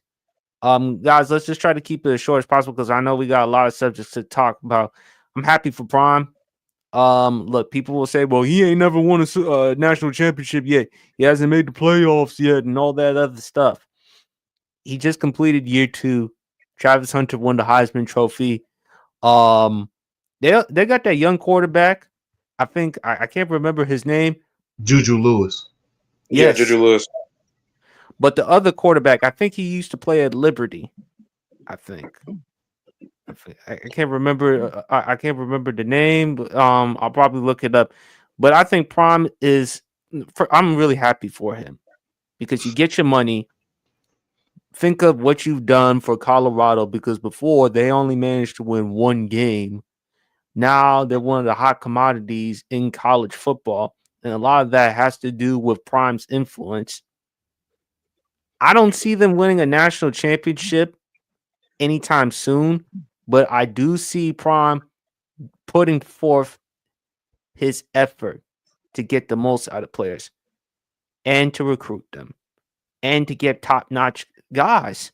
Heck, you got Marshall Faulk to be the running backs coach, Hall of Fame running back like him. You got Warren Sapp, and you also brought in Byron Leftwich as your offensive coordinator. And I think that's going to be big, and I think it's going to help out Colorado. But Prime, listen, you need to spend some time with Champ. O-line. Got to improve that O-line. Mm-hmm. Because Shedeur Sanders, you saw what he did last year. And for all the criticism and skepticism about Shedeur Sanders, go watch the tape, go watch highlights of him. He still had to put up those types of numbers. And you can say the wide receivers and all that other stuff. Shedeur Sanders is talented too. So, Prime, you're going to have to get yourself some offensive linemen. And you're going to have to do some other things. But I like it for Prime. I'm happy with what he's done for Colorado. I don't see them winning a national championship. But at the same time, Colorado, if you're looking at it from the standpoint, we were in hell before Prime. So if we lose him, how are we going to get someone that's comparable to him? So we might as well pay him because guess what? If he improves, does something that we didn't imagine or think, we probably going to have to pay him more money than that 5-year, $54 million contract. So you might as well take care of him. BRF, what do you think? I'm happy. I'm happy from the standpoint that Dion took he took this extension and he kind of sees what I feel like a lot of us has been seeing from the standpoint of want to cultivate something different with Colorado. And I'm glad he took that because a lot of guys in his position with his notoriety, they might have jumped at the first opportunity for a better head coaching job, whether it's a bigger school or the NFL itself. Him taking this lets me know he's serious about wanting to build something in Colorado, and he wants to see it through. Him taking that contract shows me he wants to see it through, and I'm happy he took it. So, and I mean, like, this is like instantly the most relevant they've been as a school. You know, winning 8-9 games, whatever they won last year. It's the most relevant they've been in a long time. You could go back to those like early mid 2000s teams that were like competing in the Big 12, and you can go all the way back to like those 90s teams. You know, Cordell Stewart, Michael Westbrook. You know, those teams like that. This is the most relevant Colorado's been in a while. So I mean, I'm glad he took that because now, Shedeur is gone, Jimmy Horn is gone. So now we got to see your scouting come into play, and it's time to do work with this scouting. And I mean, Marshall Faulk's your running backs coach. Warren Sapp is your D-line coach. Like you said, you brought in Byron Leftwich as your new OC. It's not just the fact. It's not just the fact that you're bringing in guys that played in the NFL at a high level to come in and coach. I think Deion is definitely all about opportunities and giving guys like them opportunities to maybe get their names out there, possibly getting bigger opportunities for themselves. But Deion is very smart when it comes to surrounding himself with smart people when it comes to football. And with a guy like Marshall Faulk, a guy like Warren Sapp, and then Byron Leftwich as your OC, I mean, with Byron Leftwich having the reputation as an offensive coordinator in the National Football League, he's had some really good offenses in the National Football League. So I want to see what these guys do together as one.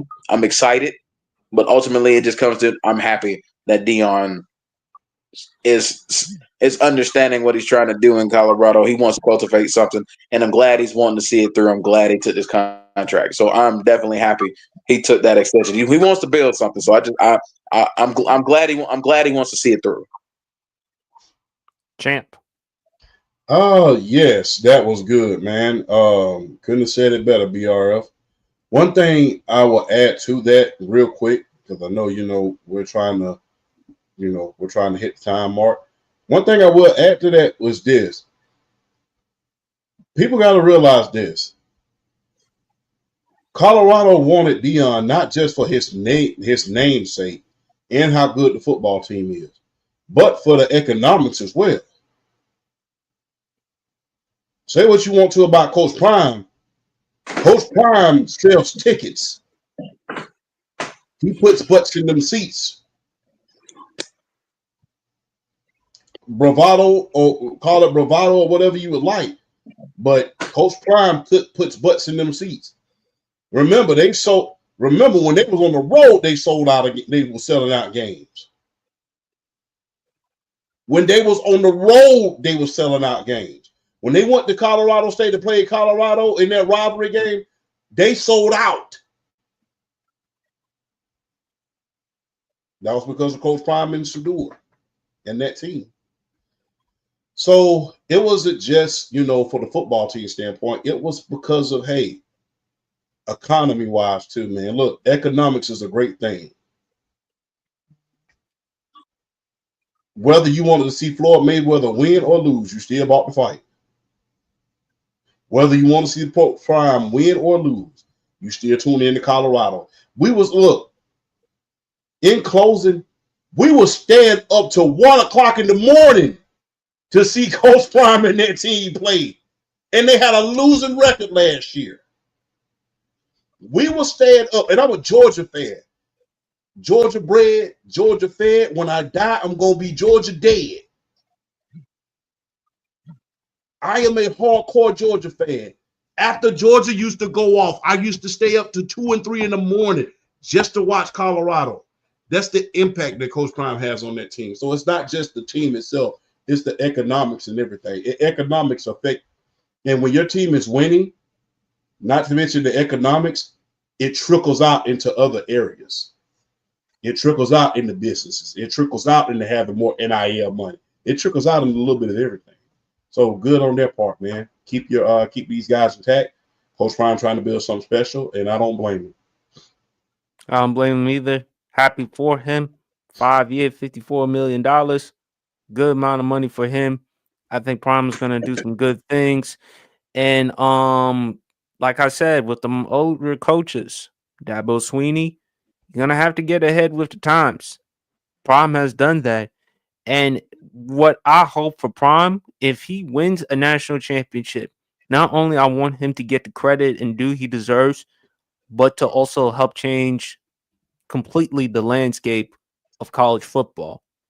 It's not just with the transfer portal, but also trying to help an opportunity to get black coaches opportunities to become head coaches with the college football in the NFL. And I think by him, if Byron Leftwich actually does well with Colorado, remember at one point in time, he could have had an opportunity to be the head coach for Jacksonville. Now, and again, he is familiar with Jacksonville. He didn't take that opportunity because obviously, hell, you had to go through what happened in 2021 with the whole thing with Urban Meyer. But with Byron Leftwich, could this open the door for him with the NFL? Well, it depends on the type of season and the success you have with Colorado. And with that D line, with Warren Sapp there, a Hall of Famer, as brilliant, as knowledgeable as he is, and then to get Marshall Faulk to help out not only with the running, but also the catching, because people, let's not forget, folks, Marshall Faulk not only is good as a runner, but also as a pass catcher as well, especially Yes, with some indeed. routes. So I love it. And Prime has all the resources. So Prime is playing chess, not checkers. So I believe he'll do fine. All right, fellas, let's babyface heel. Now, for those who may not know or unaware of what babyface heel means in wrestling terminology, babyface means good guy, heel means bad guy. Tweener is someone in between. So I came up with at least 3 athletes or celebrities, and we're going to decide whether they are a babyface, heel, or tweener. Try to keep it as quick as possible because, again, we got a lot of subjects. But the first one, BRF, I will let you go first. Serena Williams. I mean, babyface for me. Babyface for me. What she's done for the sport of tennis. Like it just being like a revolutionary for that sport, bringing it out from like just not being really seen. You watch it. I mean, the men's for the most part has really kind of always had some sort of popularity watching the sport, but the women's weren't always like that, and they've had really really good women's players. I mean, they've had Martina Navratilova, they've had Billie Jean King, they've had Chris Evert, they've had Monica Seles, they've had Jennifer Capriati, they've had really really good, they've had good players, and she took them from an age. She took them from a darker age and really put them out there. And her and her sister really led the charge, and just everything up from that point, and just being like model citizen, being a model citizen, being kind of just standing up for everything that she's about. And she's a baby face. She commands respect. I mean, she doesn't. I feel like she never goes. You've never really seen her really go out her way too much to disrespect anyone. And I mean, what? I mean, okay, yeah, she had a little thing this year with the dancing at the Super Bowl. She used to date Drake. Just a little coincidental.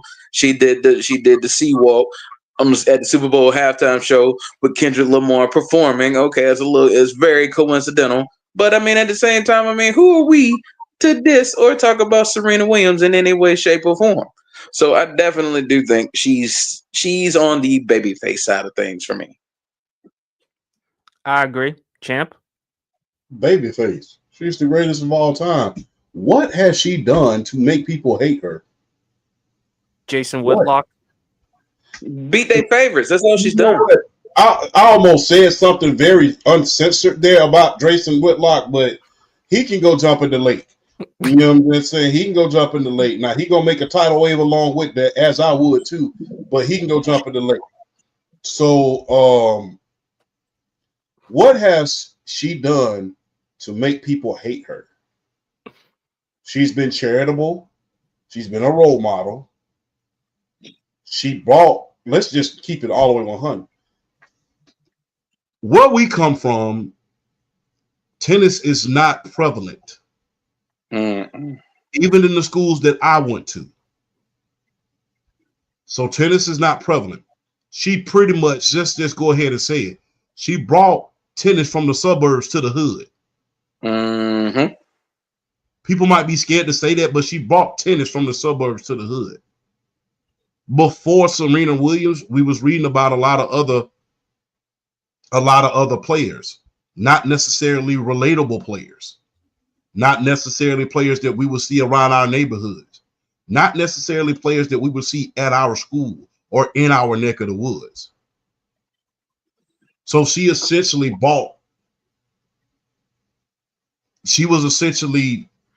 the Tiger Woods of tennis. Because look at how many young black women are now playing tennis. Three of the best players in the world: Coco Gauff, Sloane Stephens, Naomi Osaka. Exactly. They're not here without Serena Williams. They're not here without Serena Williams.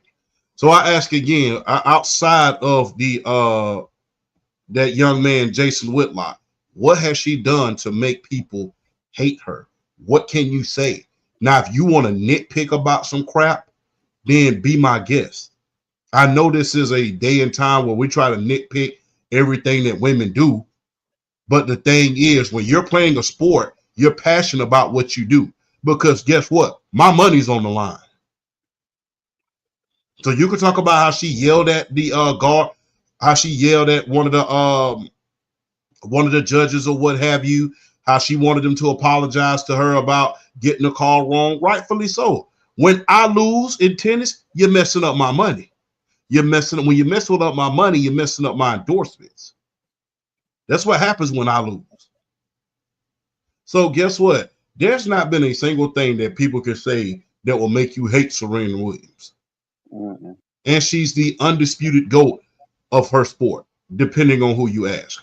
A lot of people will still say Margaret Court because she still has the record. But the thing is, in modern day times, Serena Williams is the greatest of all time in her sport. She has never done anything to make people hate her and say, hey, we hate you. If you're trying to hate Serena, then you're just nitpicking at a certain point. And if you're trying to nitpick, then you don't need to be in sports, because sports is a passionate business. Like I said, you're not only dealing with your sport, but you're dealing with this right here. And once you start dealing with this right here, the passion goes up times 5, especially when you're good. Well said. Another reason why I say babyface for women, particularly for black women, Serena Williams obviously, gets criticism, body shamed and stuff like that, but she's kind of she's embraced it for the thick women, like the curves, the body type, all that. No, I'm being dead serious, champ. Hey man, look, Serena, please wear that cat suit for Undisputed just one more time before you retire. Just one more time, and I love you forever. Just one more time, bring that cat suit out just one more time, because I swear she looked like a superhero with that outfit on. That was lovely. That was a sight to behold. They talk about one of the ninth wonders of the world. That was the 10th. I love it. I love it in terms of the positivity, the role model she is for women, black women, how the fact that she embraces her body, the sexiness of Serena Williams, and the fact that she doesn't take shit from anybody. And the fact that she's strong, she's bold, she's determined. Has she really done anything legally? No. But you just want to hate on her because jealousy. Jason Whitlock, which is why you'll go on the air and say a bunch of dumb, incoherent shit. But that's a story for another day. But it's unanimous. She's your favorite. She's your favorite tennis player. Just all it boils down to. All right, let's move on to the next one. But obviously, unanimous, Serena, babyface. Next one for babyface heel or tweener, Zion. I will have to say a tweener. He's a tweener. Yeah. I'm gonna get a little personal. He reminds me a lot of myself. And I'm gonna just get into it. He reminds me a lot of myself. A lot of times, guess what? I can be great, but sometimes I'm like, the hell with this. I'm gonna go do what I want to do. And that's what he is. And it pisses people off when you do that. I never forget something my brother told me, God rest his soul. He used to always tell me, when you don't do your max, that's an insult to people who believe in you. And that's the reason why I always say Zion is a tweener, because he could be one of the greatest of all time, but it's just like sometimes it's like he doesn't want it. Sometimes he just like, yeah, I'm good, but being good is enough. Now I do admire him. He was able to do a lot as far as his weight issues. You know, I need to probably get with him on his personal trainer to see what he was doing, because I definitely need to hit that gym with him. But I'm glad that he was able to get that down and get that under control so he can be great. But the thing is, there's a lot of situations off the court that he was in the news about, and it was just like not nearly what I'm talking about. See your eyes, I see those eyes. So there's a lot of stories like in the news about him, about him being, with the chefs, and the chefs being his best friend down there in New Orleans and stuff of that nature. There was rumors about that going on. And like I said, it wasn't just them chefs, them women. I was trying to avoid that. Man, I know you were, but I'm sorry, that gives him that's tweener value. I mean, you can't avoid it. I mean, but it's inevitable, champ. It's inevitable. It's inevitable. I was trying to avoid it, but yeah, I mean, he's a tweener because sometimes it's like you're just on the cusp of greatness. And if you apply yourself a little bit more, like I said, that's like he reminds me a lot of myself when I was in high school. It's like, yeah, I could have been valedictorian, but the hell with it, I graduated with a 3.6. What I need to be valedictorian for? I'm pretty sure it pissed a lot of people off, but who cares? But the thing is, he's great and he can be great. And because he don't strive to be great, that's the reason why it pisses a lot of people off, because do you want to be great, or do you want to be one of these run-of-the-mill guys? Do you want to be as great as a Sean Kemp was, or Charles Barkley, or even a Draymond Green is? Or do you want to be the next Oliver Miller or Kevin Duckworth, God rest his soul? Guys who could have been great, but they didn't quite reach their potential because they let all these distractions, especially with their conditioning, get in the way. Not to mention, all the other stuff. Stay out of West Coast Productions, Zion. If you know, like I know, bro, don't do that no more. Don't do that no more, please. But I say he's a tweener. He doesn't do enough. He's not out there doing the most as far as committing crime and stuff like that. He's not out there doing that. But his thing is, it's just like you have a gift and you're not using it correctly. And that's what ticks people off with him. It doesn't tick them off. It doesn't tick people off enough to make them hate him, but it also doesn't gain you popularity and the things that you need to be doing. Everybody knew that his conditioning was a question even coming out of Duke. Can he stay healthy? Because now you're not under the watchful eye all the time of a Coach K. So the thing is, it's just like, it seems like sometimes he wants it. You see these real big flashes of him being great, and it seems like sometimes it's just like you just going through the motion. He's essentially, you remember how Riddick Bowe was back during his boxing days? He wowed you with how he could beat Holyfield, one of the greatest of all time. He wowed you in that fashion. He wowed you with how he could beat other great fighters. But when it came down, he would just like, this is not the Riddick Bowe we saw beat Evander Holyfield twice.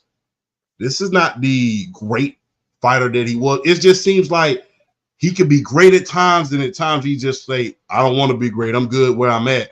And it just ticks people off to the point where you could say, like, bro, you could do way better than this, but you're choosing not to. That's why I call Zion a tweener, because he could be great, but it seems like he doesn't want it at times, and that's why it ticks people off. But at the same time, you really can't say that he's hated, because, you'd have to really do some digging or pull some out of your buttocks in order to make you hate it. But it seems like he squanders his greatness at times. That's the reason why I call him a tweener. Apparently, you've been taking some speech vocabulary classes from Mama PSP. Yeah, and thanks to UPSP, I give you a lot of credit for that because you said I said I want to learn some new words, and you sent me right on the money, and I learned them. So I appreciate that, man. That's how I got. Hey, man, that's why you got to be around guys who are smarter than you are. If you're the smartest man in the room, it's a problem. So get with guys who smarter than you. These two men, like I said at the beginning, I might have 4 degrees, but them book smarts don't help when you on podcast. These two men right here are smarter than I am. So they help me out a lot with these podcasts. So I'm just being real. They help me to say the words that I need to say and do what I need to do as far as being great. So that's why you work with people who are smarter than you are. Degrees don't mean anything as far as common sense. Shout out to Mama PSP. Champ, you said it best, man. Zion is a tweener because of all the things. I think from a basketball standpoint, he's a tweener because coming out of college, what were the expectations of Zion Williamson? There were a lot of comparisons between he and LeBron James. He is a tweener because, again, it didn't seem like he wanted to be in New Orleans. Seems like he wanted to be in a big-time market. But New Orleans, I've been there. I'm quite sure y'all have been there. It's a beautiful city, great place to visit, good food, great party atmosphere, things like that. The reason why so many old school people, and Shannon Sharp has mentioned this numerous times, he should talk to Charles Barkley. That's the player Zion Williamson is at best compared to, because Chuck, coming out of college, he had weight issues, and rest his soul, Moses Malone, one of the greatest, told him you fat and lazy. And Chuck ultimately lost about 50 pounds and became the player that he needed to be. And when I look at Zion, even though Chuck was a hell of a basketball player, he has much more potential than Chuck. And when I look at Zion, I just don't see someone who's heavily invested in basketball or nutrition and fitness. So far, he's gotten that together. But what happens after the offseason, champ?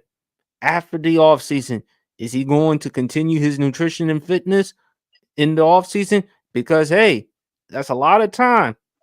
And we all know Zion, them gumbo, shrimps, crawfish, etouffees in New Orleans and stuff like that. And plus, we've talked about all the other issues with Zion Williamson, with the situation with Mariah Mills and all that other stuff. But he can't be a heel, because what has Zion Williamson done legally?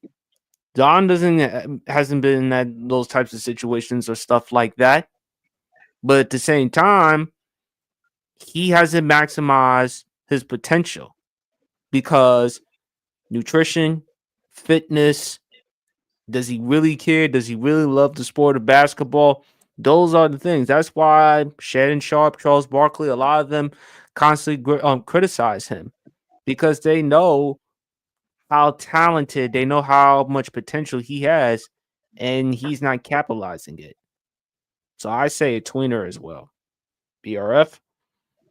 I definitely agree. Yeah, I agree with both of you gentlemen on pretty much the points you made. He's definitely a tweener. Just, I mean, the kid, the guy has like top 5 to top 10 in the NBA potential. Like he has, I mean, he has that type of ability. I mean, obviously, when he's healthy, he's easily one of the best rebounders in the game, particularly on the offensive glass. He's one of the best offensive rebounders in the game. The athleticism is like, it's self-explanatory. You don't need to talk about his athleticism. I mean, and like he's like a demon when it comes to playing in the transition game. I mean, he's got top 5 to top 10 potential. And yeah, like you said, it's mainly just the fitness and the nutrition. I mean, I think he's at like 264 now, which is easily the lowest he's been in a long time. Definitely in his NBA career so far.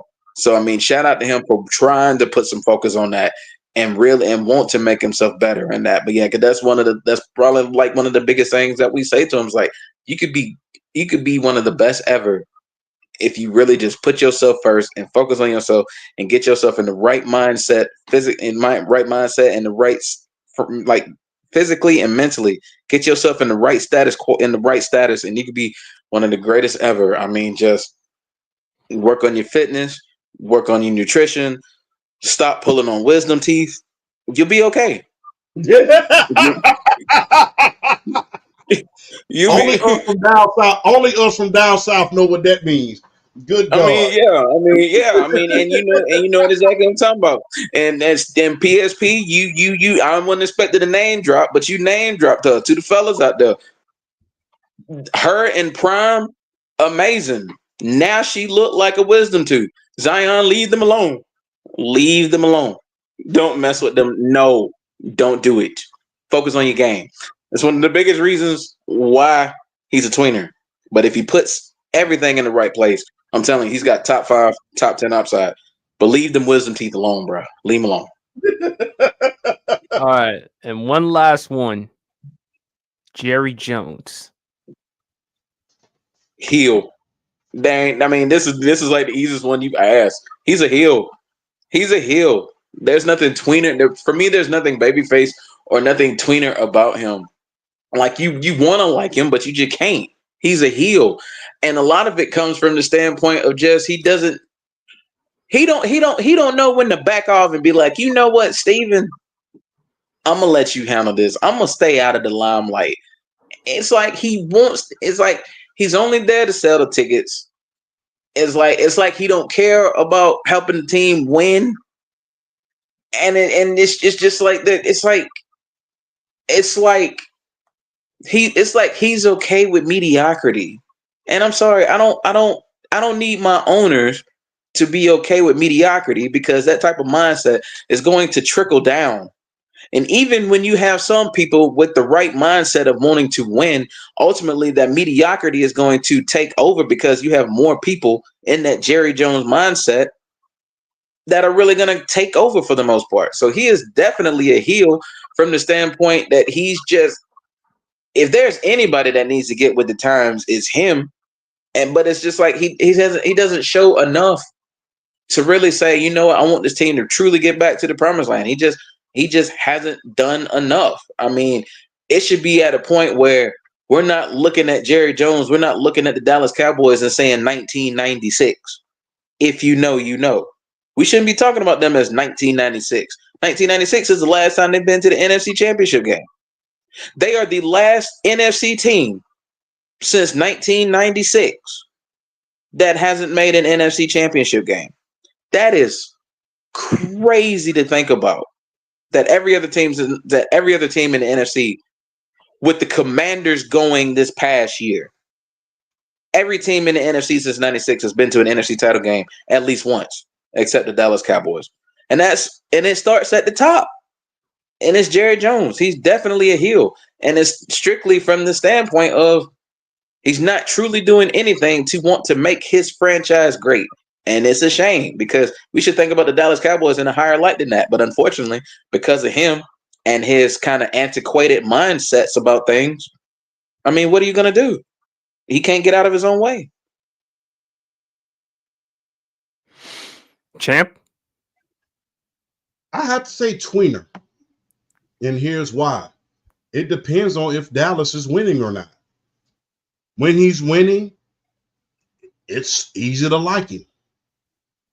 When they're losing, it's easy to hate him. And it's pretty much depending on who you ask in conventional wisdom. If you ask a hardcore fan, that's a non-Dallas Cowboy fan, of course they're going to say, we cannot stand Jerry Jones. We hate the ground he walks on. If you ask the Cowboys fans, depending on if they're winning or losing, it's just like, hey, Jerry is a good owner. There's a lot of things that he could do better. But, it just depends on it. It's kind of like it's kind of like living in a certain part of the country. It just depends on the part of the year that it is. If it's the summertime, yeah, we love it. When it goes to the wintertime, like, damn. It's kind of like living in Georgia. In March, it's kind of like, March and April, it's kind of hard to be in Georgia. Because number one, it don't know whether it want to be hot or cold. You got pollen down here and all types of things going on. So between March and April, it's kind of hard. It's kind of hard to live in Georgia. That's how it is with Jerry. When they're winning, it's easy to like Jerry. When they're losing, it's easy to hate him. And like I said, it's unfortunate that they're part of America's team and they're going to get a lot of attention, much like the New York Knicks did. Although they were losing for so many years, but yet they was grabbing headlines because how bad James Dolan was as an owner. Oh, Dolan's more of a heel than Jerry. Yeah, so it's just like in that it's the and people have always hated Dallas. People has always hated Dallas. Hell, I hate Dallas. I never say that around my mama, but I hate Dallas. So the thing is, You better hope your mama not watching the show. my mom knows I'm not a fan of Dallas, but I never say that around her. Around her, around her, me and her watch the game, when she's able to. But I was gonna say something, but I ain't gonna get you in trouble, champ. Respect, Mama Champ. I ain't gonna say nothing. I want to, but I ain't gonna do it. My mama, hey, Dallas can do no wrong. When I get away from Rama, Dallas, I just want to you know what I'm saying? So, but hey, it depends on who you are and how he's being addressed. When if you would have been talking about Jerry Jones in the early 90s and even in the mid 90s, everybody will say, "Yay, Jerry Jones." But it's been years since they've been able to recapture that glory. So now you're being strongly criticized. Are you losing touch? Have you lost touch? Like I said, it's kind of like when it's kind of like the same thing that Al Davis went through before he passed away. People were saying that he had lost touch with reality and how he lost touch with the modern day ball play. So it really depends. Because, like I said, if you're a Dallas Cowboy fan, depending on if the Dallas Cowboys are winning and losing, you love Jerry. Depending on if they're winning, you love him. But if you are a non-Dallas Cowboy fan and they're losing and he's always in the headlines over there talking about himself rather than keeping the attention on the team, then you hate it. That's therapy session for Jerry. Yeah, he's kind of like George Steinbrenner was, God rest his soul. When the Yankees was winning, everybody loved George Steinbrenner. When the Yankees was losing, he was a son of a gun to deal with. Ooh, man. He was a son of a gun to deal with. And I mean, at one point George got banned from the league. So yeah, it's the George Steinbrenner and Al Davis effect with Jerry Jones. When the Yankees of football, that being the Dallas Cowboys, are winning, everybody loves him. He's gonna give you a great story. He's gonna give you some clips. He's gonna give you something to talk about. But when they losing and it doesn't seem like everything is going their way, it's like I told you about that damn Jerry. So it depends on which day you catch somebody. It depends on which day. In the words of Bubba Dub, trash. Mm-hmm. Jerry's a tweener because people like Jerry because he's outspoken. Look, Mike, how did Mike McCarthy get the head coaching job? Beer and nachos. Spent the night at Jerry's crib. All of us would love to have ourselves some beer and nachos. Anyone who says otherwise, they lying. Who wouldn't want beer and nachos and get a head coaching job for the Dallas Cowboys? Jerry wants to be liked. Jerry loves attention. Jerry loves talking. Jerry does his part as far as making the Dallas Cowboys relevant. By the ratings, the revenue, they're worth $6, $8, $9 billion, whatever they're worth. They're still the most glamorous team, not only in football, but in sports. You still going to talk about the Dallas Cowboys, whether they win or lose games. So he is liked. He is, however, a heel because, again, Jerry's still stubborn. Jerry wants to do things his way. Remember, Jerry, I'm sorry if I have to go political or social. Remember, Jerry with the flag, the national anthem. You will stand hand over your heart, toes on the line. Otherwise, you will not suit up and play for the Dallas Cowboys. Jerry Jones is also a heel because he criticized he talked about Kareem Hunt a couple years ago with domestic violence and stuff like that. But Jerry, you brought in Greg Hardy. Jerry Jones, look, Jerry Jones, players can say a lot of things about Jerry Jones. He's known for taking players with high risk, but at the same time, Jerry, you benefit from that because those football players help you win football games, not to mention make you more money than you could ever imagine. And let's not forget the controversial photo. Remember when Jerry Jones, when he was a kid? Remember that photo that I'm referring to, guys? Yes, Yes. I do.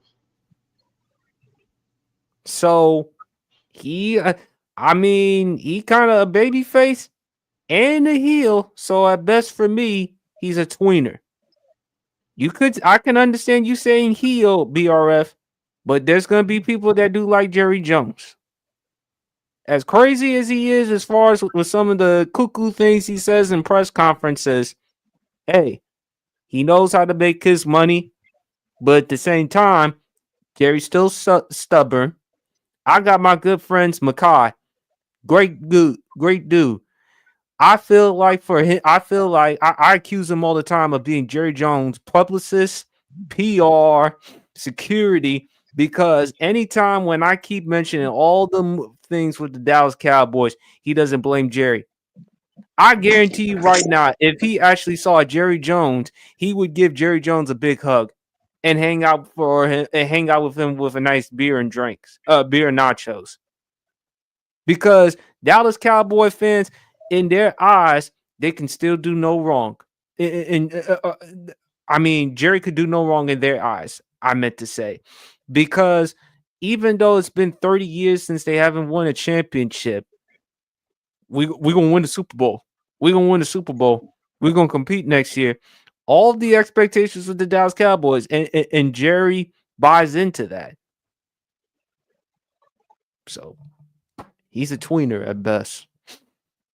All right, let's keep it. I know we got a couple more topics. Favorite evolution moment when they betrayed Randy Orton. Just the night after he won SummerSlam, how Triple H when he did the thumbs down, and then they beat the bleep out of Randy Orton. Because to me, it just validated Triple H as far as a heel. We knew how big he was as a heel, folks.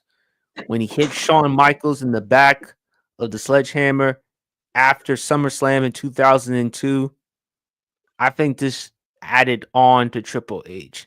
And during that time in the Ruthless era, in my opinion, he was the ultimate heel. He was the ultimate heel because he was ruthless, he was vicious, he was diabolical as far as his ideas and strategies. And again, Triple H, as far as creativity, to BRF's point, he better have his own wing for the Hall of Fame because we knew how brilliant he is, not just as far as the psychology. And to your point, Champ, you've said it before, he was a student of the game. So, and I don't think people give Triple H enough credit for that. They underestimate him for that because they look at, well, he's a part of the family, Shawn Michaels and all that other stuff. You even brought it up. No disrespect to the Click, when they were on alcohol and pills and all that other stuff, Triple H stayed away from that stuff and focused on perfecting his craft. And he and Ric Flair, the way that they helped out Batista and Orton, I gotta go with that moment, SummerSlam 2004, when they turned their backs on Randy Orton. And then later on, Randy Orton getting their revenge by spitting in the face of Triple H. That's my favorite evolution moment. As well as the Survivor Series back in 2003 between Team Austin, Team Bischoff. But BRF, what's your favorite evolution moment? Honestly, though, the one that definitely always is going to stand out is the Raw after SummerSlam, where they turned on Randy Orton.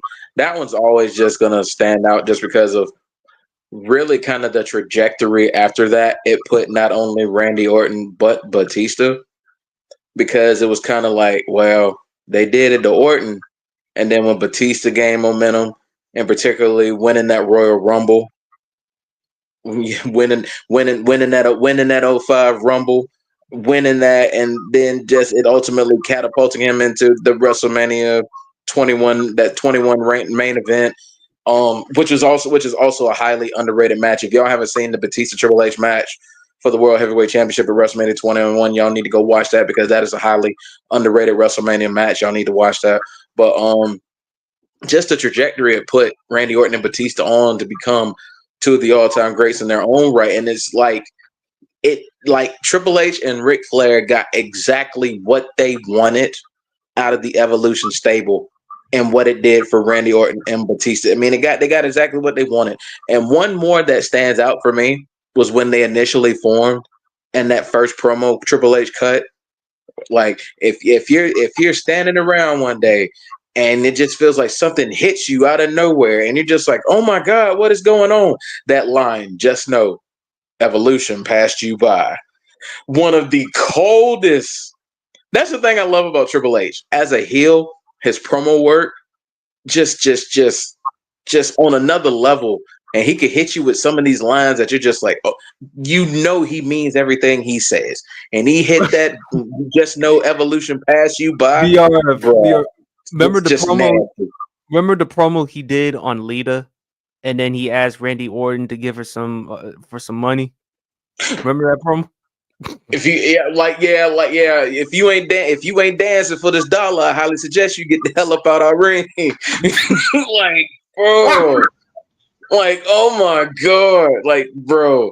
Just yes. Triple H as a heel is one of the most savage, diabolical people in the history of the business. Just he played his part well, because he made you want to reach through the TV and choke him. He played his part to a T whenever he was a heel. Champ. Armageddon 2003. That was the pinnacle of it all. All the belts on Raw belong to Evolution. Yep. Randy Orton was the Intercontinental Champion. Ric Flair and Batista were the Tag Team Champions. And Triple H had just got through beating the great Bill Goldberg. And he was on a tear. Look, Goldberg in 2003 was on a tear in WWE. He was on and had some of his best matches. I mean, the most over he's ever been in WWE was that 2003 run. Yeah, that was his best. That was his best run. I mean, beat Chris Jericho in a long and drawn out match that should have happened in WCW. I mean, the Elimination Chamber. I mean, The Rock ended up beating Triple H in two great matches. One at Unforgiven, the other one at Survivor Series. One thing I think people should point out, y'all know the reason why he wanted to face him at Unforgiven, right? Prior to Goldberg, Triple H was undefeated at Unforgiven. So, yeah, prior to Goldberg, he was undefeated at Unforgiven. He even beat the late, great Owen Hart in that match where Chyna was held up over the ring. She was in that little cage over the ring. So prior to that, he was undefeated. So for him to not only, for Triple H to win that night, Evolution to win that night, and, Randy Orton to regain the Intercontinental title, and all the gold was in Evolution, that was reminiscent of when the Four Horsemen had all the belts. He basically rewrote history. Because remember, in WCW, the NWA, Remember, Ric Flair was the world heavyweight champion. Ole and Arn was the tag team champions. And Tully Blanchard, I think he was the U.S. or the world television champion. I think it was the U.S. champion. Yeah, he was the U.S. champion. Doing that feud with Magnum TA. So they basically rewrote history in order to become the new modern day version of the Four Horsemen. And they topped that off by all of them holding their belts at the end of Armageddon. That's a picture that you will see for ages. Kind of reminds you when all your homeboys win all at the same time. You know what I'm saying? Kind of like how I feel when I come on this show every week. All of us winning all at the same time. So it's just like all your boys is winning at one time, and all of y'all just throw y'all, you know, the world just hates your guts, and you just toss your accomplishments right in their faces. That was the best evolution moment ever. Because remember, Randy Orton had just won the Intercontinental title with Mick Foley being the special guest referee. So, and then Ric Flair and Batista, they beat arguably the best tag team of all time in order to win the tag team championship. Then Triple H goes out there and beat Kane when he's arguably at his most dangerous, and Goldberg in a triple threat match. I didn't think Triple H had a chance of coming out of that match alive, much less winning. Because remember, this was Kane after he took the mask off the first time. So, for those who may not forgot how vicious Kane was about the mask, ask Eric Bischoff when Kane chokeslammed him all the way through hell, as Jim Ross said. I mean, Jim Ross. All I'm gonna say, Shane McMahon and jumper cables. Yeah, that's that make me cringe to this day. Don't forget what he did to good old JR. Oh, not to mention Linda McMahon. Yeah, that was some boy. I don't know who the hell wrote that, but y'all was on one when y'all were doing that. That made me cringe. I'm all the fact that version of Kane didn't win anything is still baffling to me. That is shocking. He was that. I mean, he was that vicious. Yeah. I mean, but yeah, for him to win, for Evolution to beat, for Evolution, that was the night of Evolution. For that to be topped off by beating the most dangerous version of Kane ever, and beating Goldberg when he was on a tear in the WWE, that was the best Evolution moment ever. And I can't express that enough. That was a great Evolution moment, man. Not to mention a courtside at the Knicks game. Can't do no better than that either. Oh, yeah, that photo, yeah. Favorite Terry Crews moment? White His chicks. entire white chicks. Oh. No, I'm White Chicks when him and Marlon Wayans when they playing the song Vanessa Carlton's 1,000 Miles and then him singing the song. And then later on he's at the nightclub dancing. With the whistle. Yes. I don't know how I admire Terry Crews so much, man. Say what you will about Big Terry Crews. But the fact that you can step out of yourself and make people laugh despite you being this monster as far as your size goes. Because usually, you got a big dude like that, they ain't to be messed with and they know it.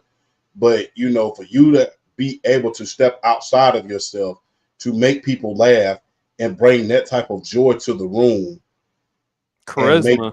And make people just laugh. And, man. Like I said, I admire Terry Crews, like I said, because usually when you got guys like that, they take themselves a little bit too serious. But when you got a big guy like that, big jacked up football player, as BRF once said, and he's able to make you laugh and invite you in as a human being and make himself relatable is flat out crazy. Hey man, let's not forget about Malibu's Most Wanted, man. I'm voting for him. Don't forget Cheeseburger Eddie on The Longest Yard. Yes, I love Cheeseburger. I love Cheeseburger Eddie. I got the fries that'll cross your eyes. I got the shakes that'll make you quake. Quick. I got the burgers. I I just just got got burgers. burgers. I just got burgers. But Don't forget. Hey, never forget to protect the McNuggets. yes, you gotta always protect the McNugget. Ain't nothing a quarter pounder can't fix. And then Boosie's like, you put cheese on it. But Champ, to your point, Terry Crews kind of reminds me of you, Champ, as far as funny and charismatic. He doesn't take himself too seriously. He likes to joke and play around, but funny man. Him and Adam Sandler. I mean, with the movies that they did, and also, I mean, he's like, other than he and The Rock, they're not the same, but they got a lot of similarities. Mm-hmm. Him and The Rock, to the point, they don't take themselves too seriously. They like to joke, they like to goof around, and for a guy, for a big guy of his presence to joke around and make everyone laugh, that says something. That really does say something. Hey, when you look, you could attest to this, BIF. Like I said, I'm 6'1", I'm like 320 right now. I'm just not going. When we walk around big dudes, we walk around looking mad. That scares the hell out of people. Yes. It scares the hell out of people. When you got, especially us. You got a big dude walk around looking mad, looking a little bit too. That scares the hell out of people. So you have to, make people a little bit comfortable in their surroundings around you, because I ain't gonna lie, you looking around, you seeing this big mad dude around, like, I wonder what he up to. So you trying to get out of Dodge real quick, because you don't know how. But the fact that you could bring that charm to an area and make someone laugh and you're not taking yourself too serious, regardless of your accomplishments, regardless of what you do, regardless of your rap sheet, regardless of your success. That's something to be said. Usually when you have a lot of success, you start to get arrogant. But the fact that you could joke on yourself shows a humbleness like no other. When you can joke on yourself and talk about yourself in certain things and even have people laughing like that, that's the ultimate version of humbleness. And that's why I like Terry Crews, because he knows he kind of looks silly doing that, especially with the whistle and, singing Downtown, singing Vanessa Carlton, being Cheeseburger Eddie, being these very, very comical characters, and doing things of that nature. Although people can deem it as embarrassing, to me, it's humbling. It's a humble thing. I don't take myself so serious to the point where I have to be a butt, regardless of my physique, regardless of my accomplishment, regardless that I've done something that not even 1% of the population of the United States can say. I played in the NFL, not just for the San Diego Chargers, but for the Washington Commanders as well. I've done things more that people couldn't even hope to have done. But yet I'm still able to make people laugh and smile. And when I come around, joy is going to be there. That's the ultimate version of humbleness, if you ask me. And that's why I admire Terry Crews. Well said. BRF? I got two kind of completely opposite ends of the spectrum. The first, his entire Friday After Next performance, The Tupac? as Damon, like, bro, like, come on, man, that's one of the funniest performances I've ever seen from anybody, and it's like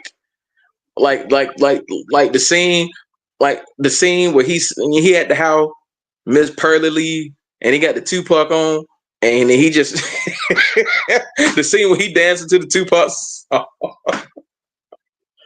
Oh, the scene where he dancing to the scene where he in the box was dancing to the Tupac song. I'm like, oh, but like, just that. I mean, it's basically what you're talking about, man. He's not that far above of just like not taking himself seriously, man. That whole Friday After Next performance, playing that character, and if you remember that movie and you understand the context of that character, you understand why I'm laughing so hard when I say Damon is like one of my favorite characters of like all the Friday movies, just because of just unknowing the context. My other one man, hey, Hail Caesar, the Expendables, man. With that's an underrated good performance, and my favorite scene. That one of my favorite scenes in that first Expendables. Sylvester Stallone, he was in the fight with Stone Cold Steve Austin. Stone Cold Steve Austin's in the first one. He's in that fight, and they're in that underground cave or whatever they're at. And Hail Caesar, Terry Crews' character, he comes out with this big, huge, gigantic, automatic shotgun type weapon, and all you hear is just doom, doom, doom, doom, doom, doom. And I'm talking about just wiping everybody out. And just like I remember the first time I seen this movie. I mean, I liked this character in a way. I thought he was pretty cool in the movie. But that scene, if you haven't seen the Expendables, I mean, it's basically just, we take a lot of some of the greatest action heroes of all time. We put them in the same movie. Some CGI blood, a lot of CGI blood, crazy fight scenes, and just be like, here, go for it. I don't give a damn about no plot. I don't care about none of this. Just a bunch of famous action heroes and newcomers just killing, just wiping people out, just wiping them out. And honestly, I've seen them all except the fourth one. I ain't seen the fourth one in its entirety, so I'm gonna have to watch it when I get a chance. But his character in the Expendables is so underrated. Like I said, that scene where, like, if you watch that scene and you're just, I don't want to describe it too much, but it's just one of the sickest scenes in the movie, just because you're watching that scene, and I'm just thinking to myself, like, how the hell he get a gun like that? It's basically just it's like one of the biggest automatics I've ever seen in a movie in my life, and he's just, man, and just it's just one of those scenes. It's just like one of those scenes that stand out about that movie that just make it fun. Just, like I said, it's like a fun action movie. Ain't worried about the plot. It's just good old fashioned. Just have at it. Let go, have fun, and that's what the Expendable was just having fun. And that was like one of my favorite scenes from the movie, and it just stands out to me from that movie. But yeah, the Damon performance though from Friday After Next, man, that's top tier comedy at its finest too. So those are definitely two of my favorite Terry Crews moments. And last but not least, favorite Travis Scott track. Now, for those who may not know, I'm a big Travis Scott fan. From Rodeo, Birds in the Trap, Sing McKnight, and my favorite album of him, Astral World. From Rodeo, Antidote, I love Nightcrawler. Nightcrawler is one of my favorite tracks, especially if I want to get turned up. I play Nightcrawler. And then Birds in the Trap, Sing McKnight, First Take, Goosebumps, Coordinate, Way Back, and then Astroworld, No Bystanders. No Bystanders. The Weeknd, Wake Up. Travis is just my favorite artist because of his beats, his hedonistic lifestyle, the way he gets the audience get turned up. I mean, like that type of rage, that type of fire. I mean, I want to go to like one of his concerts. I want to go to like one of his events, man. Travis, I just love his work. From the albums, those hit songs, like anytime if I want to get riled up, I mean, if you want to get crunk nowadays, play Travis Scott music. Play Travis Scott music. I love listening to it, especially if you're going to play ball, going to the gym. His music is great music to listen to if you're working out, man. But Travis is one of my favorite artists. I told y'all, No Bystanders, Antidote, Nightcrawler, Way Back. Those are my favorite tracks from Travis. Champ, you go. 3,500. Oh yes, I can't forget that one. Hey, 3,500. that was something special, man. My sister put me on that song. That's a very special song, man, because it in fact sometimes I get mad because when you listen to the YouTube version of Antidote, that song comes on first, and I thought one of my homeboys skipped the darn song at first. I mean, why you skip that for? He said that's part of the YouTube version of it. But I mean, 3,500, man, you basically covered all the other songs, man. But 3,500 is something that's something special, man, because it's just like, I mean, and I look, I'm gonna end it on this. I'm gonna keep it short. If you talk about ad libs, Travis Scott has the ad libs for your behind. And I think my favorite one is Straight Up, but that was It's I mean, lit. your It's ad libs. Yeah, your ad libs is good when what's the old football player, kind of big dude, Spice Adams. Your stuff good when Spice Adams started impersonating. So that's how you knew, Spice Adams started impersonating him. That's how you knew when because I think he had a skit, when Travis, when Travis Scott mom asked him to do something, and he had to light the candles. It's like, Travis, light the candles. He was like, it's lit. It was like, I have to see you that skit, man. Go to Spice Adams. Shout out to Spice Adams, man. But I'm gonna end all and be all on 3,500 because every time that song come on, I'm gonna turn it up. And that's a special song. BRF. Good gosh, where do I start with Travis Scott? He's one of my favorites too. I mean, damn. I mean, one thing he's always been good at is the art of the beat drop. Yes, he Sicko does. mode. Sicko mode in particular. He's like just one of the kings of the beat drop. Like Sicko mode is one of my favorite songs because like the beat when it comes out is kind of upbeat. It's kind of a little more up tempo, and then he kills the beat, and then he comes in with the dunk dunk. I mean, hype. I love Sicko mode. It's one of my favorite songs. But good gosh, man. Lord, Goosebumps. Especially Kendrick's verse. Yeah, with Kendrick. Yeah, Kendrick verse was sick. Goosebumps. Highest in the Room. Butterfly Effect. Wake Up with the Weekend. I love that song. Gosh, my favorite. My cousin. Shout out to my cousin. He got me on Mamacita with him and the late Rich Homie Quan. That's a track. But my favorite two of all time are probably, Antidote is my favorite Travis Scott song of all time. Antidote is my favorite song of all time. My second favorite Travis Scott song of all time is 90210. I love 90210. I love 90210. It's just, man, that beat is just classic. That's, man, I'm telling you, man. But yeah, Travis Scott, man, he's really like, since he came out and just started making music, he's grown on me immensely. He's definitely one of my favorite artists. I love Travis Scott, yeah. But Antidote and 90210 are probably my two favorite Travis Scott tracks. I love the Apple Pie track though. The Apple Pie track from Rodeo. But I'm telling you, man, and also Franchise. Let's not forget Franchise, especially with Future's remix though on it. But Trav, man, I mean, I've been a huge Travis Scott fan like since he came out.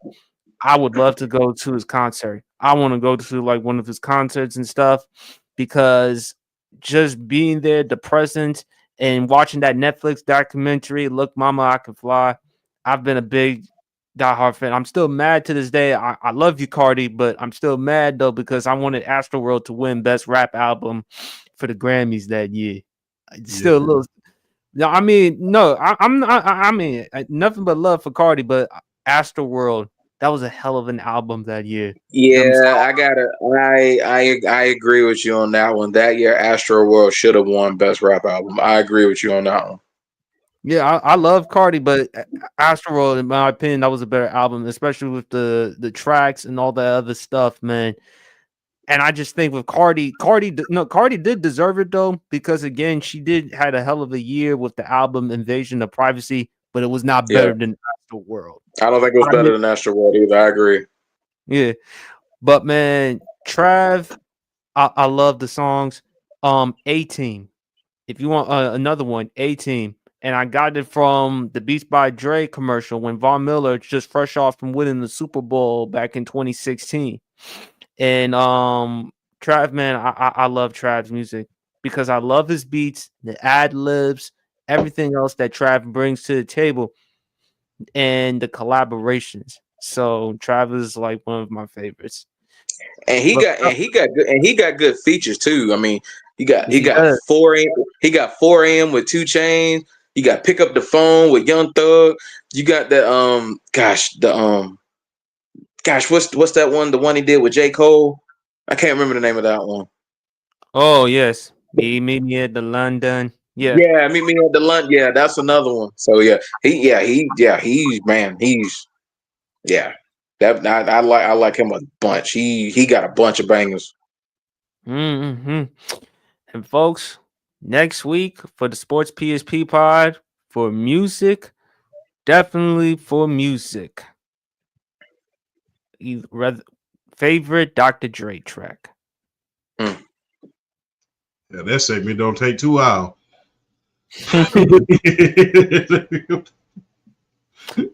But fellas, that concludes the rest of the Sports PSP podcast. BRF, any final words and tell them where to follow you at, man. Always a pleasure. Always a pleasure to share the stage with you two fine gentlemen. It's always a pleasure, and I continue to look forward to doing it on every Friday. BRF Sports is the TikTok handle. Y'all go follow that. Linktree is in the bio as well as the TikTok. You follow the IG. You follow the Twitter/X. You follow my Facebook page. I also have a Discord, so I have an active link in the Linktree as well to my Discord. So feel free to click it and hop in and talk and and cut it up with me and have some fun with me. It's always a pleasure to get on here and just this is one of the best parts of the weekend. It's this podcast getting on here and jump and talk with you fine brothers, man. And I appreciate all the opportunities that I've been given. I appreciate all the just I don't I've said it before, and I hate to regurgitate stuff, but I mean just being just doing like TikToks and just stitches and all this other stuff, and trying to just kind of just trying to knock down people's hot takes or whatnot, and now being able to like legitimately talk sports and topics and having fun like this, I can't ask for anything more. So I definitely appreciate y'all, and I got to leave y'all with the slogan because the topic I thought about is a topic not thought about. So always a pleasure. Undisputed World Champ. Always a privilege, a pleasure, and an honor to share the stage with both of you guys. Words cannot describe how much I love working with you guys, and I appreciate y'all for everything, man. And we know I'm at a loss for words right about now, which is kind of unusual, I would say. But I'm so proud of each and every last one of you gentlemen, man. Y'all are doing y'all thing as content creators. You're doing things as black men. You're doing things as workers. You're doing things for your education, for every single aspect of your life you're successful at. So I'm so happy to be a part of the movement, man. This is something special.